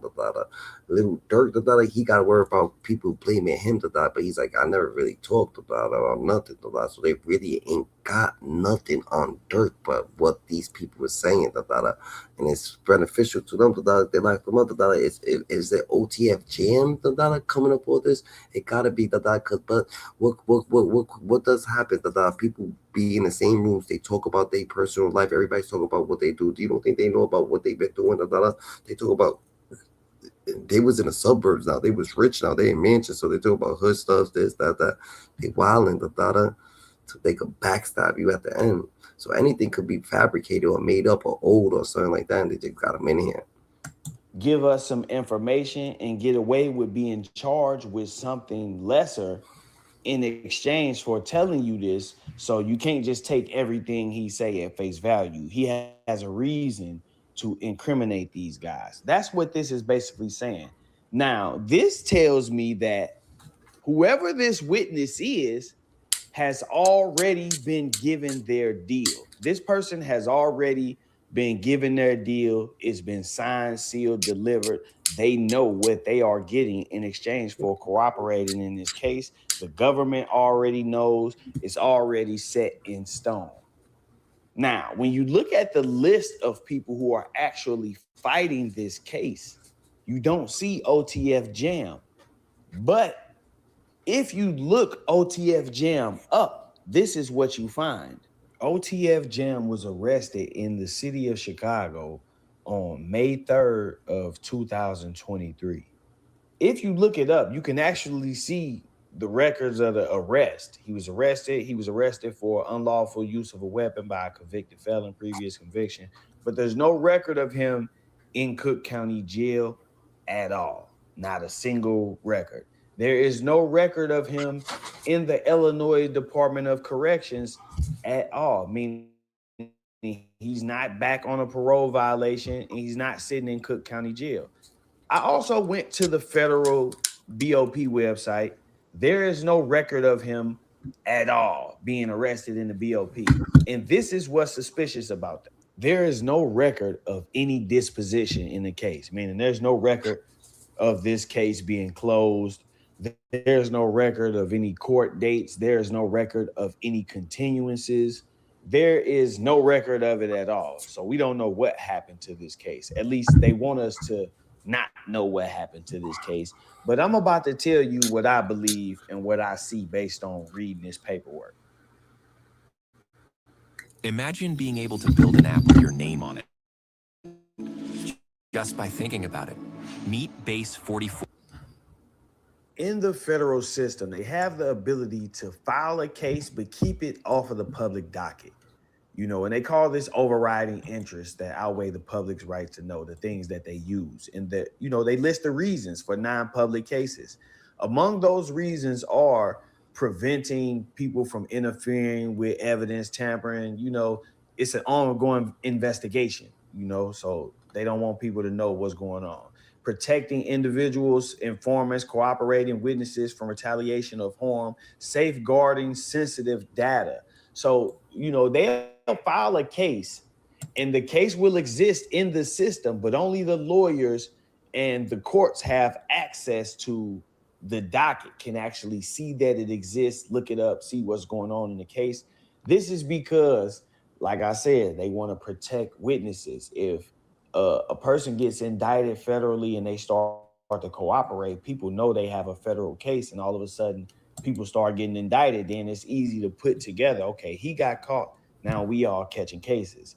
It's easy to put that together. And sometimes some of the information will tell you what the situation was that got them charged. So in this case, they are saying that the jury will be instructed to consider with caution the testimony of a person who has charges and has been convicted and given a plea deal for crimes that arise out of the same conduct as the people who are on trial. So this guy participated in this same crime, but his case has already been resolved. He's been convicted. He was given a deal. They don't want that on the docket. That means his case is open and shut by law. If it was public record, we would have access to as much of that information that they are allowed to give us. And it would be easy to determine who this cooperating witness is. On the flip side of that, it's easy to determine for me because, like I said, there is no disposition to this case. Cases don't just disappear. Even if they are. Damn, Durk knows who the fuck this person is. They say he got the OTF Jam, what OTF Dede, what OTF Vonnie, who is it? Continuing the case, there is a docket that will exist where we will be able to see this case is being continued. This case was picked up by the feds and it was filed under seal. It's been filed and he's already agreed to plead guilty and cooperate and got his deal, and it's all filed under seal. And as soon as this case is resolved, the information will become public record. That's the only explanation, you know, from my point of view. And I felt like I had to bring y'all. Is Durk done the data? Is Durk actually done the data? Alhamdulillah the data? Is this over with the data? Like, is Durk, like, damn, the data? Durk went from the top artist to being knocked off the data for a mediocre body that from an innocent person, bro. And it gets spooky the data real quick. It gets spooky real quick. To gun violence just a few days earlier, and all the deaths made him decide to leave the Crips for good. And not too long, when Durk went on DJ Academic's podcast, he revealed that Quando hasn't been dissing anymore after what happened happened to Lil Pap. He also says fans can't say slide for Vonnie anymore due to Lil Pap's death. Yeah, slide for Vonnie, right? Yeah. All this for that, all this for slide for Vonda, just so they don't say, so you could go and cloud around and boast that about not sliding for Vonda. What type of mediocre type of thing is this? This got confusing. This looked like it's straight out of comic book. What kind of comic book is this? He got too used to beefing with FBG Duck. It's crazy. You can't say that no more. Why? Oh yeah, because of. Wait, no. Like, who died? You can't say that no more. Oh, because of FBG Cash? Or who? Nah, because Lil Pap. Fans assume that Durk had something to do with Lil Pap's death. Durk also dissed Quando again on his new song, Same Side, saying, your homie died. You jumped in front of that fire. All this so you could boast, so you get clout for boasting when you could have just kept it internal and just been happy of winning. When bro died, when yo bro died, turned to a crybaby. Durk would also reveal in that interview that he and Von used to little boy Quando before all of the drama. Quando's a little boy. Well, I mean, that's his I used to have him like this. What do you mean, Quando? Saying fuck 63rd. Me and Von. There's video of this? Fuck that, come on, right now. See y'all. That's how we coming. I'm coming up. You know, we on 64. We got most of this. Hey, we on 64 with I'm saying though, they are 63rd. Some dirty. And Quando Rondo wasn't the only one Durk had to get disrespectful with for dissing King Von. Because in early 2022, Durk was going crazy performing at the Oh My Festival in the Netherlands. And everything was going good at first, until one of NBA YoungBoy's crazy fans in the crowd started dissing King Von, trying to gain clout. The fan was also holding up a shirt with NBA YoungBoy's face on it to trigger Durk. So once Durk saw the dude, he told his security guards to bring the fan to the stage. And once they put him on stage, Durk exchanged a few words with him. After that, Durk and his security would sling the dude off the stage and say,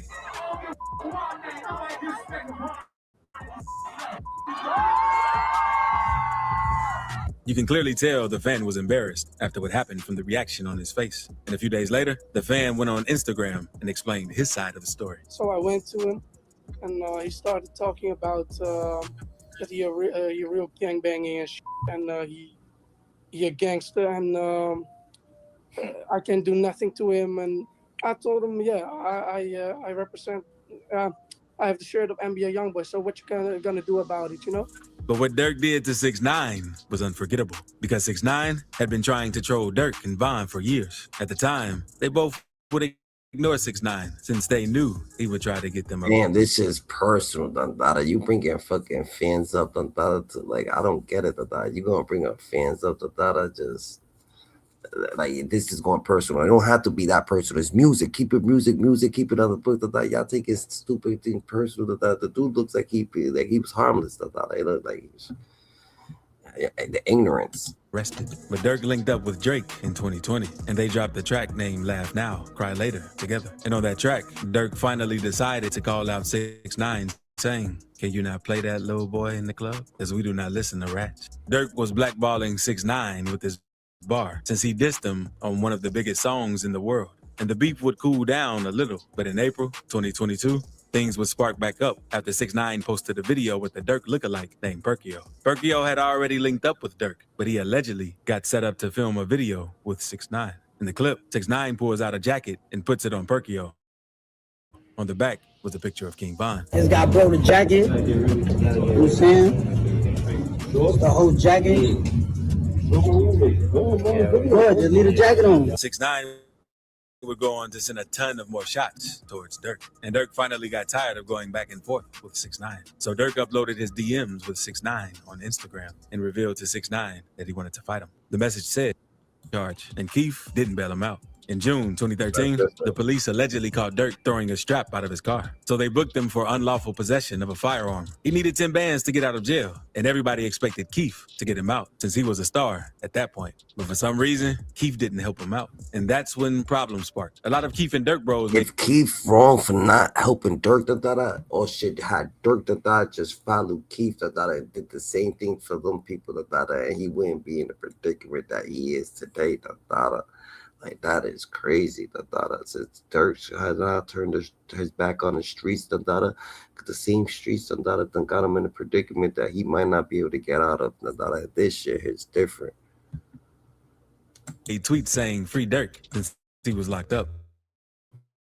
But Keith just tweeted, OTG hashtag, only the glow. This seemed like a sneak diss towards Durk. Durk ended up getting out a month later. He tweeted lyrics from Keith's first day out saying, "I'm back. Did you miss me? Or you ain't care? I'm free." Then Durk took a direct shot at Keith since he didn't help get their homie D Rose out of jail. So Durk tweeted, "All the money, but you can't go get D Rose, LOL. Bad enough he on your already." Durk even banned Sosa from the hood, saying, "Where you gonna spend it at? Because you can't come around here with it, LOL." Durk also lets Keith know that he would have been dead if he wasn't cool with some of Keith's people. But Keith clapped back and said, "Just bought a 20... Eve to me is basically freedom. It's a giant open... Oh, man. For $10,000, which is exactly how much Durk needed to post bond. Not long after the tweets, things would get crazier because OTF and GBE got into a concert they had together. Keith's partner, Ball Out, got his chain snatched. Some O-Block and THF members would also break into Chief Keef's crib. They got super petty since they stole all of his designer clothes and Keith's daughter's clothes, diapers, deodorant, and washing powder. And once Keith returned to the crib, Boss Top allegedly snatched Keith's chain, and O-Block OJ took his homie Capo's chain. King Von tweeted about the situation saying, "Top took Sosa chain, OJ took Capo chain. Now Von finna take chain. Ain't gang, they fake." And after all this, Durk was spotted in the video, flexing the jewelry. The situation ended in the shootout, but thankfully, no one was armed. And luckily, Keith moved to LA. And in 2014, Durk and him squashed the beef for good. All it took was for him and Keith to chop it up on FaceTime, and everything was good. Durk even shows love to Keith at most of his shows now. But Sosa ain't the only Chicago rapper that Durk disrespected, because King Yella is a rapper from Chicago who was tight with FBG Duck before he passed. Yella came up in the streets banging GD, but now Yella is trying to spread positivity and not gangbang since he got released from jail. Even though he's no longer active in the streets, that hasn't stopped Durk from disrespecting him. Yella has become known for his YouTube videos these days, and a lot of people clowned him for crying in one of his YouTube videos. So when the song did to me, Durk sneaked this Yella, saying, "I didn't seen the main op keep crying." After the diss, Yella made a couple of videos talking about the situation and called Durk out for sneak dissing him. And Durk clapped back on his IG story, telling Yella he's not his main op. He also called Yella out for giving off federal vibes with his YouTube videos. And not too long ago, You know what's crazy? Little Durk went out just like fucking C-Day, Quando Rondo, everybody else. But Little Durk went all the way up to get tricked off the streets just such a mediocre way. It's different. How the hell did Little Durk trick himself off the street? He's gonna go out just like Quando, like Rondo number 9. Like how you going out like Rondo number 9, bro? How you going out like C-Day? You should learn from their mistakes. You should already knew what was up. You going out like C-Day's a wild, crazy thing. That's just crazy. You think you going out like C-Day? Like damn. You should have already learned from that. For you to trick yourself off the streets just so heavy, just like that. It's a bad vibe. It's a bad vibe. Like. Little Durk done went from the hottest rapper to having to sit in jail. He don't even know what's going on. Like, this shit crazy. We got body cam footage of Little Durk doing.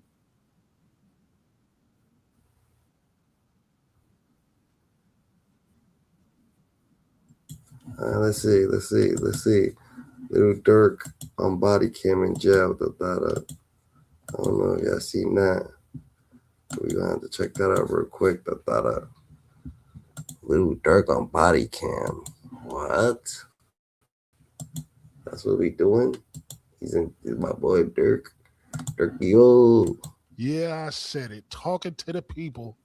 And y'all know he lived by that G code standard, like don't talk to the people, get a lawyer. He's famous for saying that line, but he's been exposed, caught in 4K on body cam, talking to them.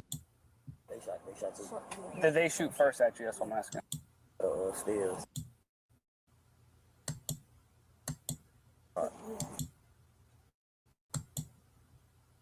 Any babies present? Why the house shouldn't be looking like that, man? Come on. The crime scene log has been started. And that G-Wagon thing, You all right? Okay. So just have you sit in the car for now. What's going on, bro? India. Just have you sit in the car for now. Can't go inside. What's going on is we're going to get K9 to come in, sniff out the area, and then to see if they can get a track. Because y'all were saying, y'all told dispatch they ran out the back door. Do you know how many people you saw? 2 or 3 of them? Okay. Y'all have your license with you? No? Okay.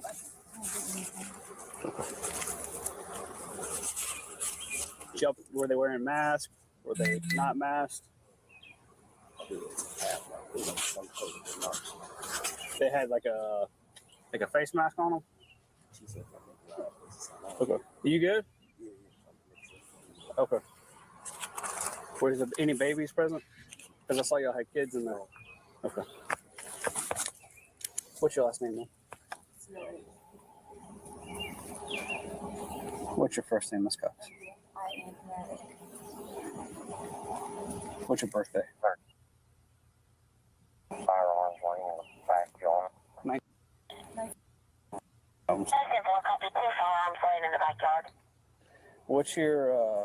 What's your phone number?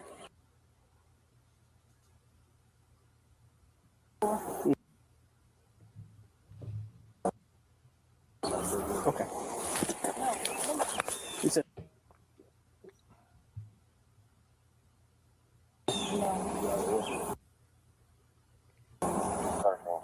You also lost several thousands in cash. All right, so what's your last name? Master bedroom. And for a copy, several thousands laying around in the master bedroom. What's your first name, Mr. Banks? D.U. Okay. What's your birthday? 2. What's a good phone number for you? Okay. So I know you said have someone come here. We don't want too many people on scene. No, it's our bodyguard. Oh, okay. I got you. Okay.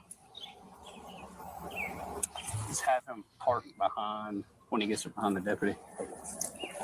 All right. So, what happened? Were y'all upstairs or downstairs?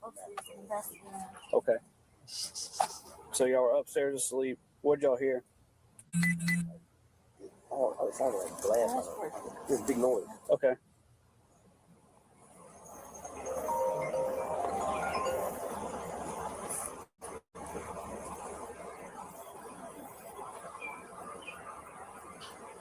All right. Wow. Hey, that probably was a divine intervention, man. Like, you know what I'm saying? Like, he should have answered that phone. He hung it up. That probably would have saved him because he locked up now. I know it's been years and shit ago, but he's locked up. And if he talking to the people, like from what I hear, because I'm about to play this all the way through, it's going to be all bad for him, straight up. Happened. Yeah, that's crazy, but Lil Durk is not no talking to no people, nigga. He going against some shit, he ain't do shit. Got up. Okay. He would have been out. My security always leaves his gun like around the house. Okay. So I hit a break in. She grabbed a gun. Okay. We creep by the stairs. Okay. That's when we see like 2, 3 people like lifting their head up. Okay. That's when the shooting happened. They ran. Okay. So when I ran up, I told her to go in the closet. And she dropped the gun. I grabbed the gun, laid on the back porch. Okay. And that's how I said we got time to get. Okay. Now, did they shoot at you or did you shoot at them?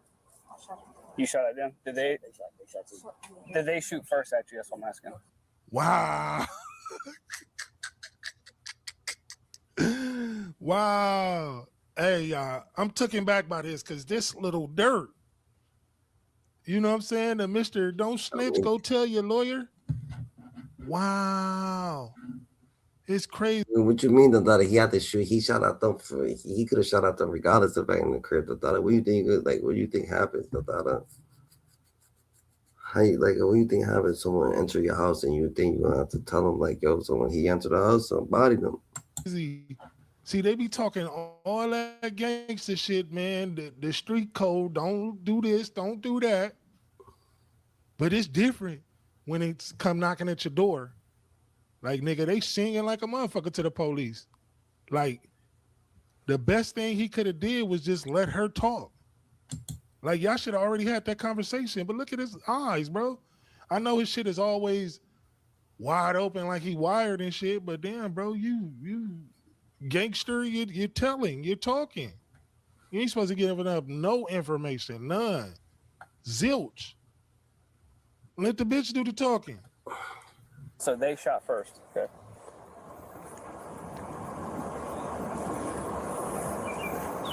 They shot first. Oh, for this nigga. Wait, hold on. Let me make sure he said that. Okay. They ran. Okay. When I ran up, I told her to go in the closet. And she dropped the gun. I grabbed the gun, laid on the back porch. Okay. That's how I said we got time to get. Okay. Now, did they shoot at you or did you shoot at them? You shot at them? Did they shot too. Did they shoot first at you? That's what I'm asking. So they shot first. Okay. Okay, she said it. They shot first, but they shot too. Wow. He thinking about it like, damn. You know how many somebody rounds see this? Just a round. It's over with. A few rounds? Okay.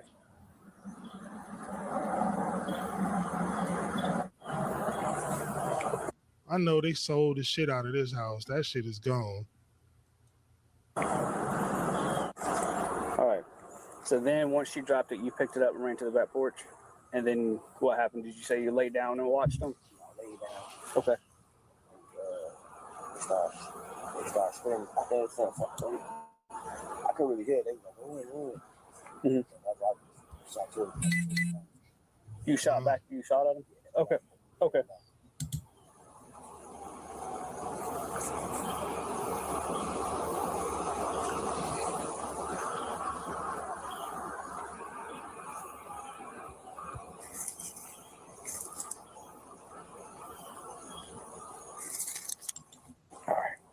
I know niggas in jail looking at that nigga like, what the fuck, nigga? You a fraud, nigga. You ain't supposed to be talking to them people.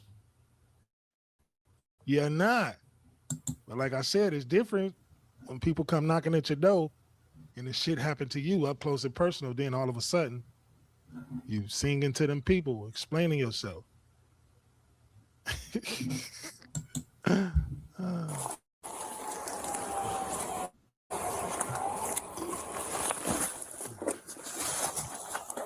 All right, just give us a little while. We got to get everybody here. Once we know something, we'll let y'all know, okay?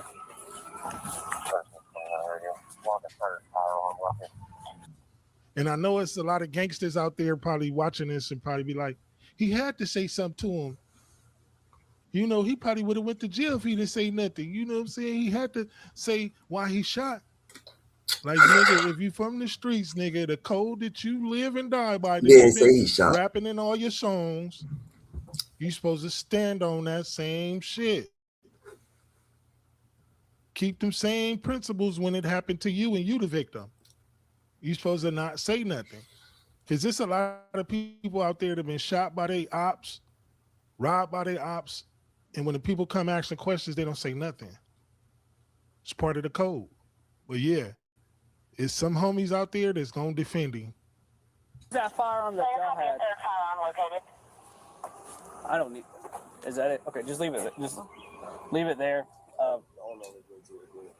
The owner of it. Okay, that's fine. Because there's. Just to let you know, we found more firearms in the backyard.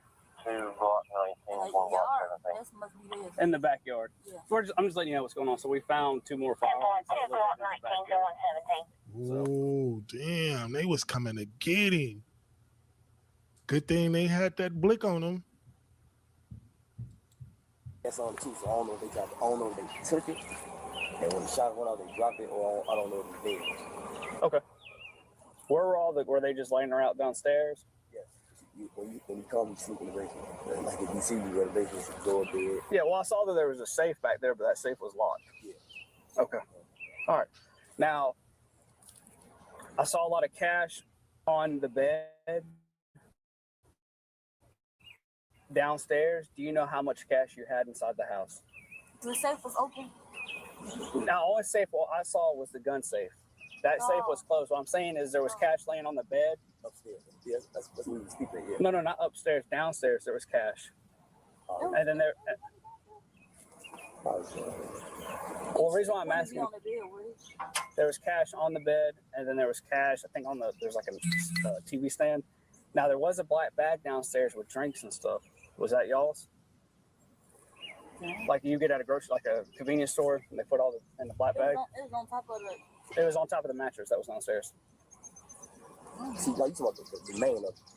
No, sir. I'm talking about in the basement. Oh yeah, I don't know. Yeah, I'm probably asking. I don't know. I can't tell you. What time did the bodyguard leave? He practically. Sometimes he stayed, and sometimes he don't. Did he leave last night? Oh no. He stayed. No, he just got back in town. Okay. He got back in town yesterday. Okay. You didn't get hit in the mouth, did you? Because I see your mouth's bleeding. That's all. I'm asking. No, this chips. Huh? You come with the redness? No, he's got. Looks like there's dropped blood on his lips. That's what I'm asking. Okay. All right. Well, we'll let y'all know what's going on. All right.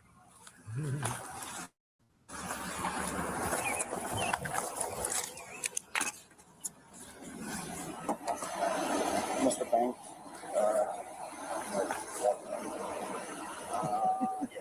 I can't remember. They like, look, we got us a rapper. That's King Von, homie.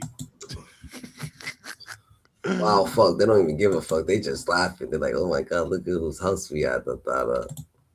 That's crazy as hell. They don't even give a fuck, GG. They suit, nigga. They suit as hell that they got themselves that they got a rap on their hand. That's a whole different situation right there.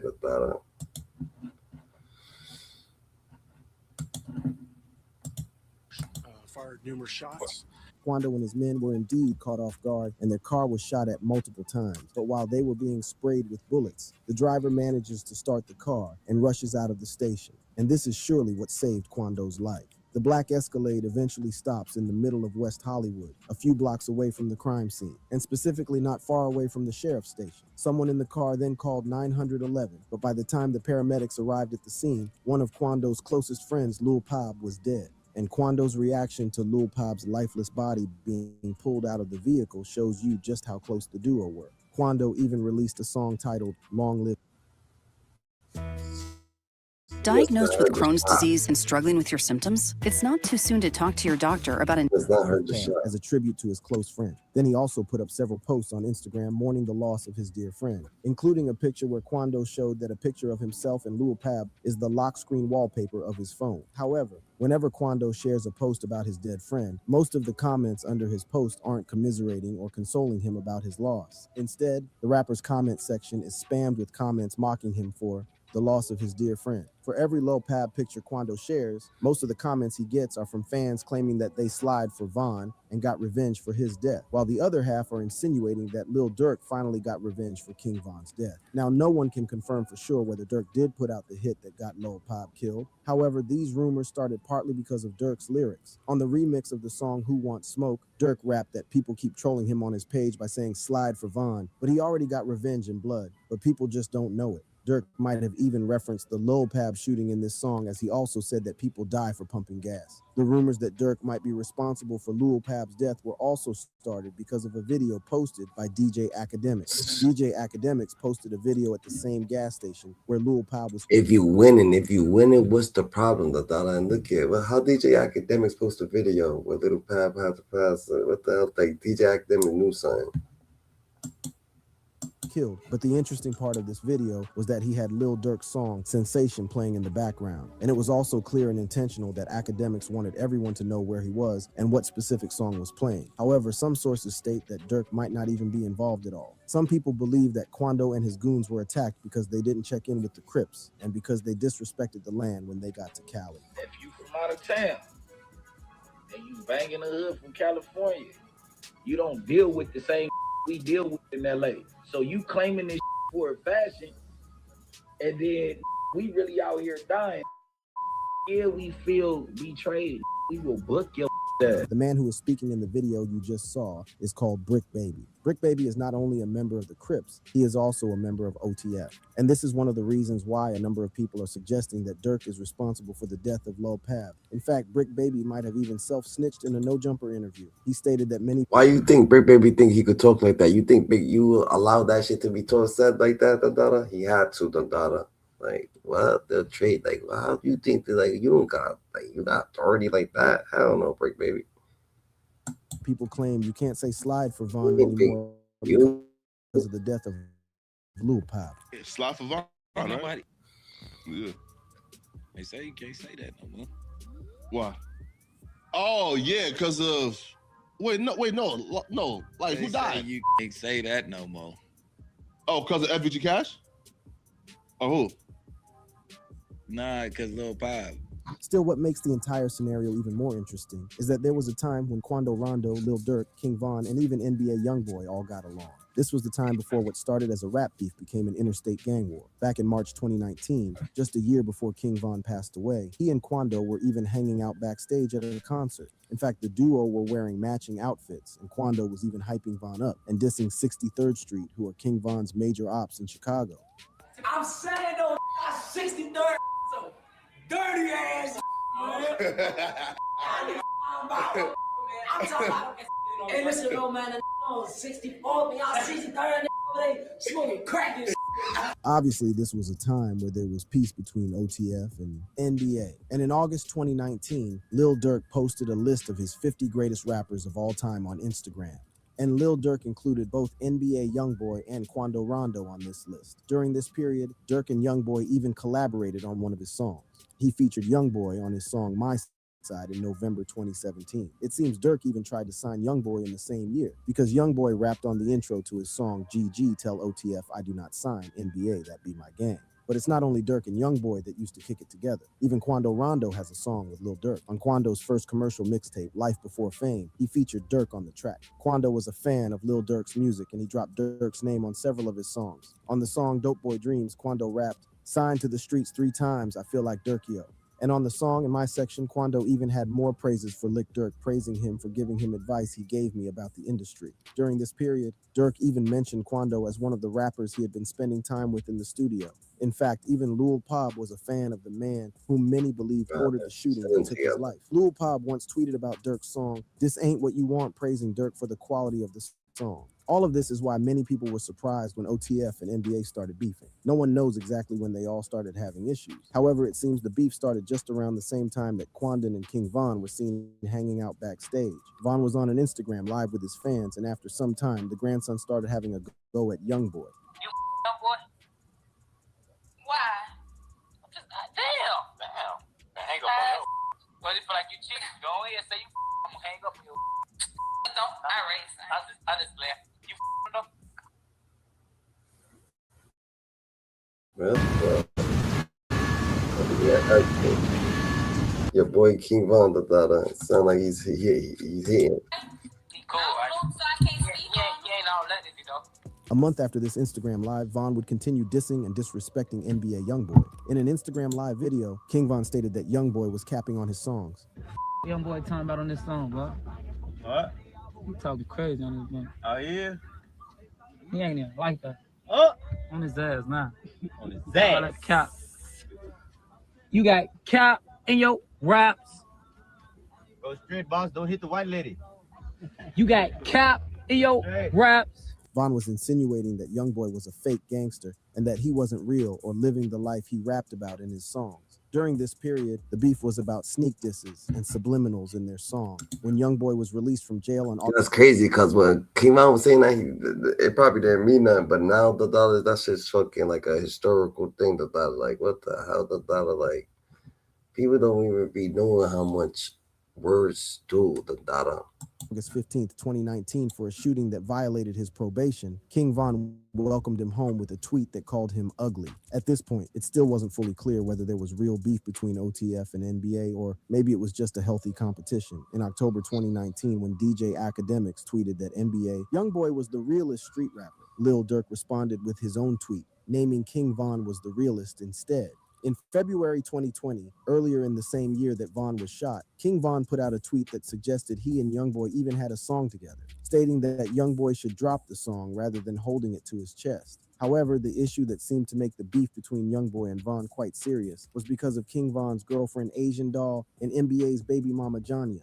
Von and Asian Doll were in love, and he had always shown that he's possessive of his woman. He once posted a video showing that he beat someone up in the studio for calling his girlfriend a Age is the reason my hair like that.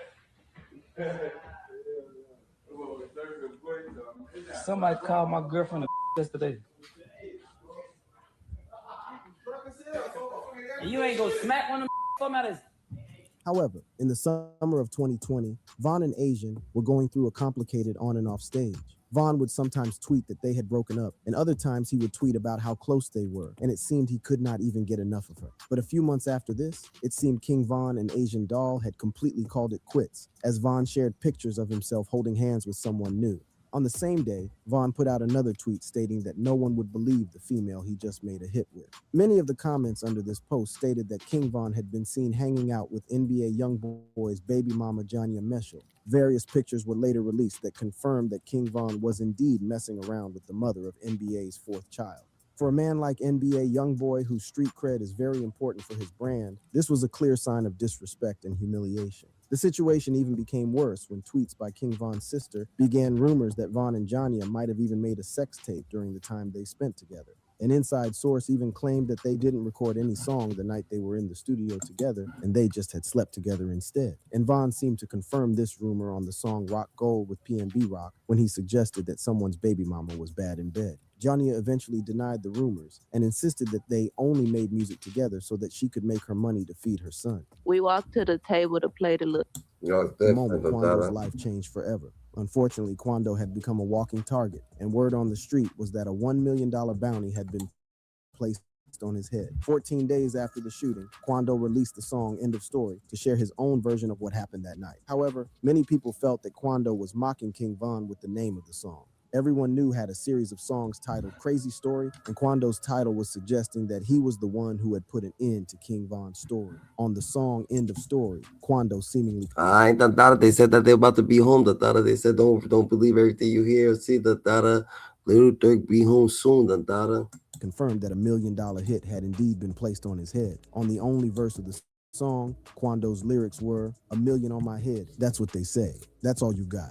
Make it 8, come run up on me. Bite the bait slash." Everyone knew someone from Von's camp must have been the one who set the price. And because of the amount that was being talked about, word on the street was that Durk was the one who put the hit on Quando. But it wasn't just about the money that was put on his head. Fans were speculating that Durk was doing his behind the scenes to jeopardize the careers of not just Quando, but also NBA Youngboy. Some reports suggested that many of Quando's shows were canceled because Von had bought all the tables for the show. Durk even rapped on his song Hellcats and Trackhawks that they were looking for someone at his shows. However, although he survived the incident without being shot, you can't deny that Quando was just as much a victim of this incident as Von.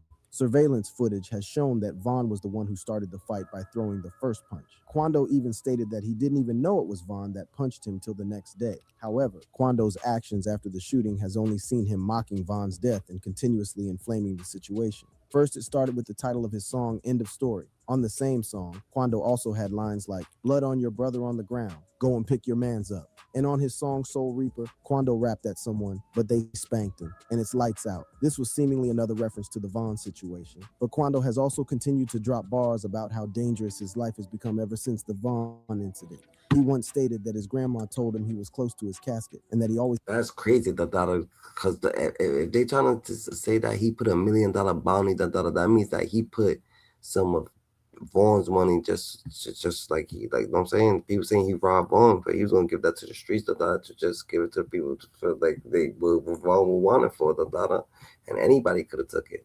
But Old Block wasn't trying to ride, they wasn't trying to take no money from him. Old Block wasn't trying to ride, but like they said, don't believe nothing you hear. They said it's a free Smirk campaign. That Smirk will be home. That Smirk will actually touch down. That Drew feeling got his back. He's positive. He said, don't believe nothing you hear. They ain't got nothing on him. Has a gun on him anytime he leaves the house, because truly it seems the boys in the street are continuously grinding for that $1 million bag. All of Quando's shows had been canceled because, as I told you earlier, Durk had reportedly bought all the tickets to the show, while the other shows didn't happen because most promoters didn't want to book Quando for their shows because the man had simply become a security risk. Everyone knew that the men in the ski masks would pull up to any show that Quando was at and shoot up the place. Quando had to wait 6 months after Von's death before he was finally able to perform again. And at the very first show, Quando almost lost his life. Back in May 2021, Quando Rondo was supposed to perform in Georgia. And for obvious reasons, he was going to perform in front of a small crowd. If you are wondering how small, the crowd was going to be around 500 or less people. Quando also had all of his homies on stage with him as an extra security measure. It seemed everything was going well for Quando, and he was able to finish the show without a hitch.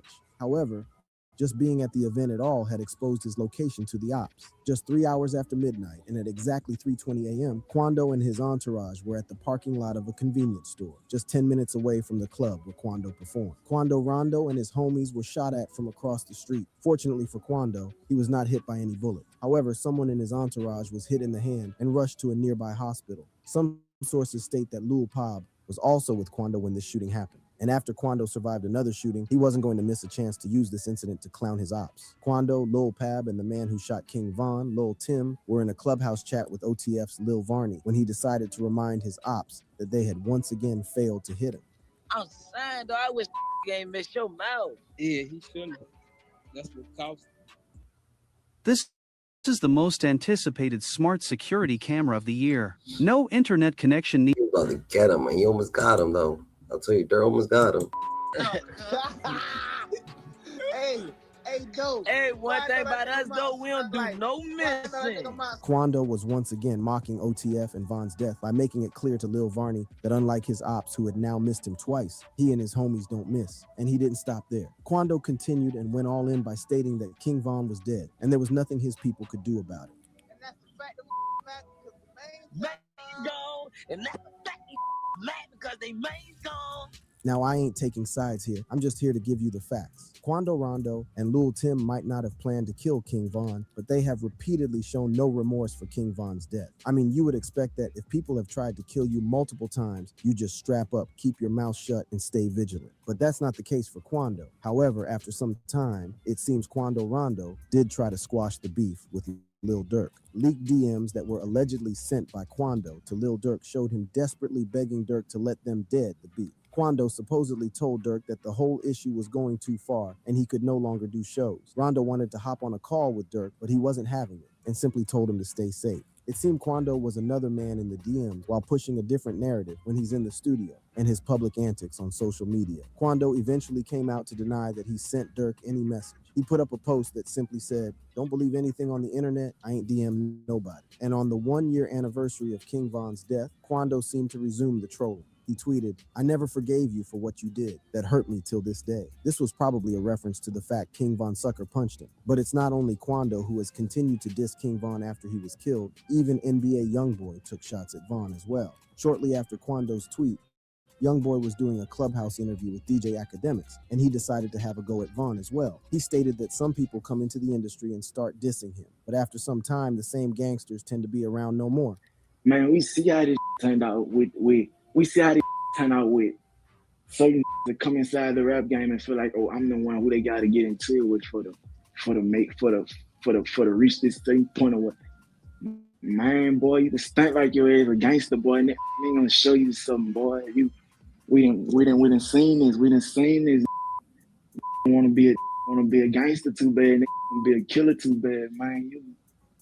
Man, you better calm your stupid ass down for you can't have no type of emotion no more, boy. Youngboy then posted a picture on his Instagram telling his ops to stay safe. This was probably a reference to Durk's reply to Quando's leaked DMs, and also a sort of confirmation that Quando probably sent those messages. And on the 12th of January 2022, NBA Youngboy dissed King Von again on the song Bring the Hook. Youngboy rapped that he's smoking that O-Block pack and that King Von got folded up in Atlanta, and the disrespect didn't end here. Youngboy then mocked someone whose body was stitched up, and this was another shot at King Von, whose leaked autopsy showed that his body had to be stitched up at the morgue. Youngboy then went on to say that Von must have seen gremlins because of the way that his body shook, and on another song titled No Switch Youngboy even boasted about the fact that his rapper Quando Rondo was involved in the death of King Von, as he stated that his team are rapper slayers. A few months after this song was released, Lil Durk dropped another verse that got people speculating again about whether he did order the shooting that led to Lil Pop's death. On Gucci Mane's song Rumors that Durk was featured on, he rapped that he only wanted the specific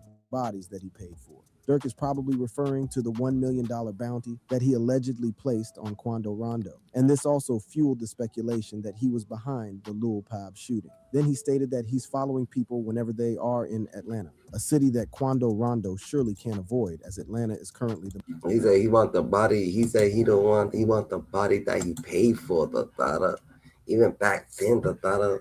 Yo, Lil Durk and his team, the thought says the thought that they will be out. Assalamu alaikum, the thought they'll be out soon, the thought that everything you hear on the internet ain't true, the thought that still cheer for him, the thought they trying to water him down, the thought they need you to cheer for him so he could come out, the thought they need you to be hindsight, they need y'all to remember him, they need y'all to be blessed, the thought they need y'all to want him to be out, the thought so he could be out. So let's say the thought free Durky, the thought free Schmirk, the thought free OTF members, freedom, the thought shout out to NBA Young Boy, shout out to everybody that in the world, that you heard that this is what it is. Chichi's the thought, Hyena Scoop, for School Steve, the shout out to everybody, the whole NBA team, the you heard, likes what you make it, you can't love, you can't hate it, it's gonna be simply what you make it, the God chose you because you know he could trust you. You God's best kept secret. Everybody, hope everybody make it through their situation. Everybody stay aware that everybody just be happy and everybody could succeed. You know what I'm saying? Stay on your pivots, stay coherent in the shadows, and stay aware of everything. Remember that you're in an elevator whose elevator is God's elevator on the way to the top. Stay blessed. Hyenas out.